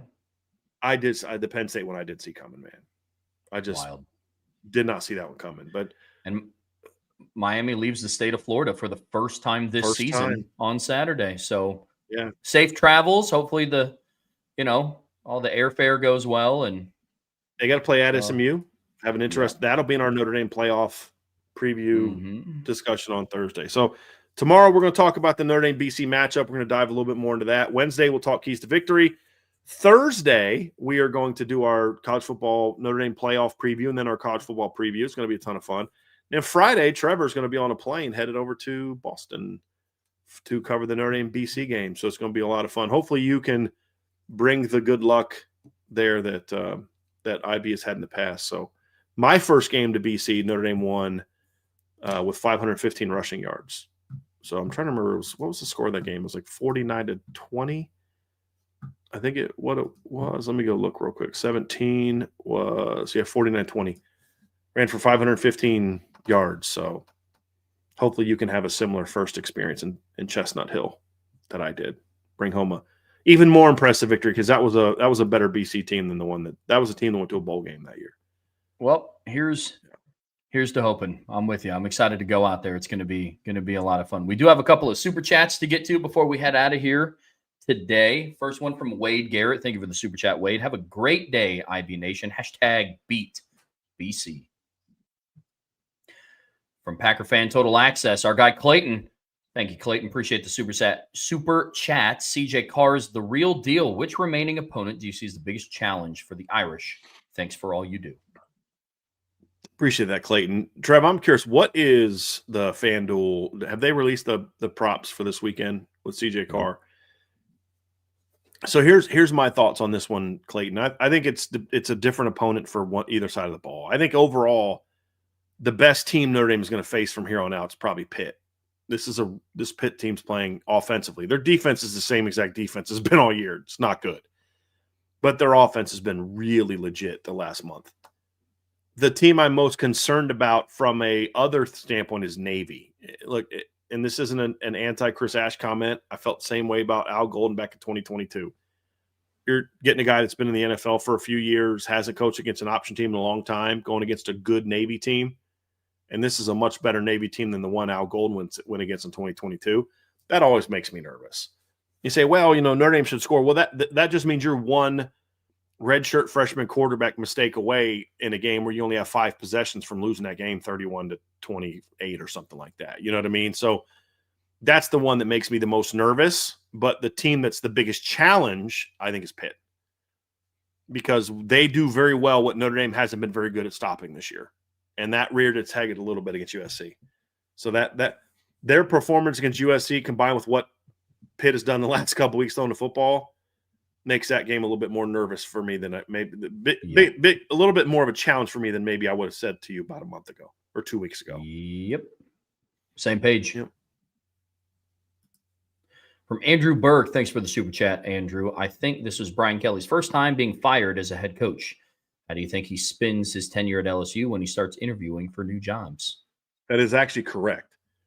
He was not fired at Grand Valley. He was not fired at Central Michigan. He was not fired at Cincinnati. He was not fired at Notre Dame. Should have been, but he was not fired at Notre Dame. I look at it, Trev, and say, I actually don't even think it's spin. I think it's a real thing to say. Here's why I made the decision to go to LSU. Looking back, it was a bad decision. I was never a fit there. Just the kind of things that I believe in as a football coach just didn't fly down there. Like that's what I think the comment is. And honestly, it's a factual comment. I don't even think that's spin. I think that's true. That's one of the things we said when he got hired there. It's like, this is a bad fit.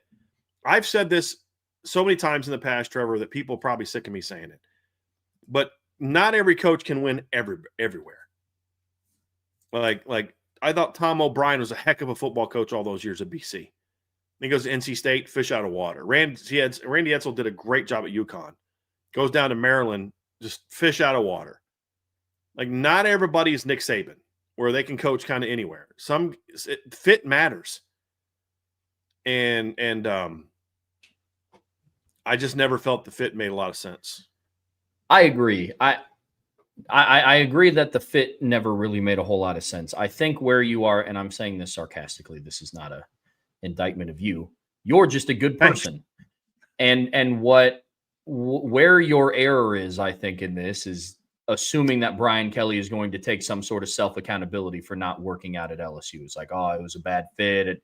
I think the spin's going to be, I think he's going to play the SEC fiddle a little bit. It's like, look, no other conference gets rated for the transfer portal and NIL stuff than the SEC, and that was apparent. That's what we were victims of when I was at LSU, and things will be different now at this new place. I think that's going to be the spin.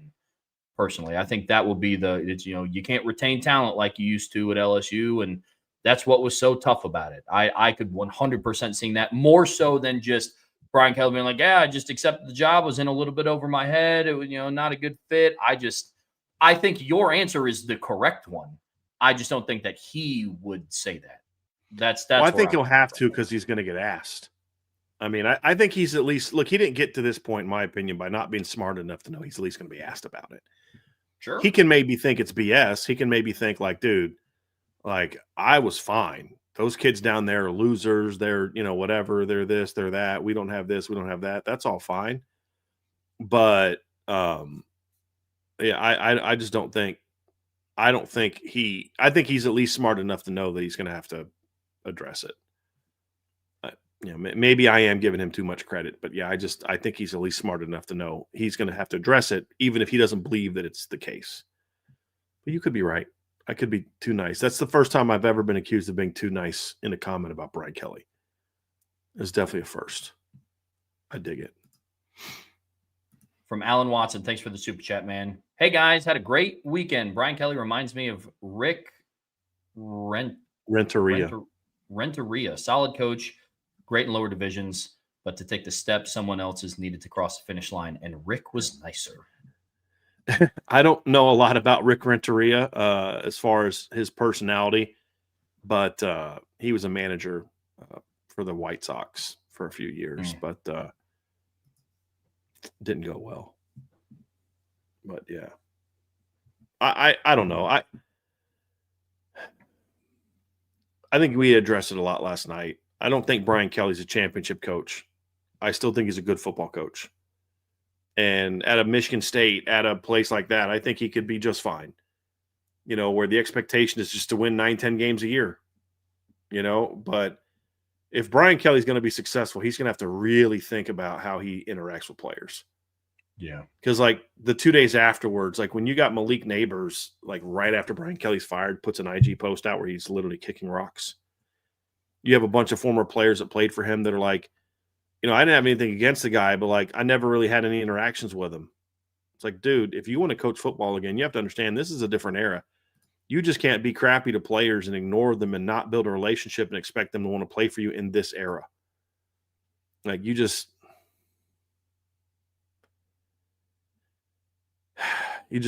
can't be that way. So unless he learns that lesson, he's going to struggle to win in this era anywhere. But if he at least can learn that lesson, he's a guy that can do very well in a place like a Michigan State. Yeah, it's going to be very interesting. The rumor floating around today, and I'm very curious if there's anything to this, and somebody mentioned this to me last night as well, that the latest rumors that they're only going to have to pay him about $20 million because they're going to invoke some of his morality clause because of some of his extracurricular activities at LSU that he also did at Notre Dame that nobody was willing to talk about. So, yeah, and what I mean by no one, I mean no one at Notre Dame. I don't expect the media to necessarily do that because you better have some pretty hard proof before you go. But it was a pretty well-known thing that, a narcissist likes getting attention, and we'll partake in certain activities with pretty ladies that a married man should not be partaking in. So that's the rumor. I don't know if that's true or not, but it does kind of back a lot of what we heard yesterday, which is what, LSU is trying to convince him to take some less money. And I think BK is trying to call their bluff. And I think they're going to say is wasn't bluffing. I don't know how true that is. I've only seen a TV reporter from down there talk about that, but that's going to be very, very interesting. Very interesting. Yeah. Well, we'll see how that all unfolds. Definitely going to be interesting to find out. But folks, that is going to do it for us here today on the Irish Breakdown Podcast. I believe the guys are going live here in about a little over an hour and a half on IB Nation Sports Beat. So be sure to hop over, check them out. They'll be going over some quotes from Marcus Freeman's press conference. Brian and I will be back tomorrow to keep previewing the Notre Dame Boston College game. But on your way out of here, make sure you hit that like button. Make sure you're subscribed to this channel, whatever streaming platform you're listening to us on. We would greatly appreciate a 5-star review. But as always, the best way to support what we do here, subscribe to the premium message boards at boards.irishbreakdown.com. So till tomorrow, that's Brian. I'm Trevor. We'll see you back here very soon on the Irish Breakdown Podcast.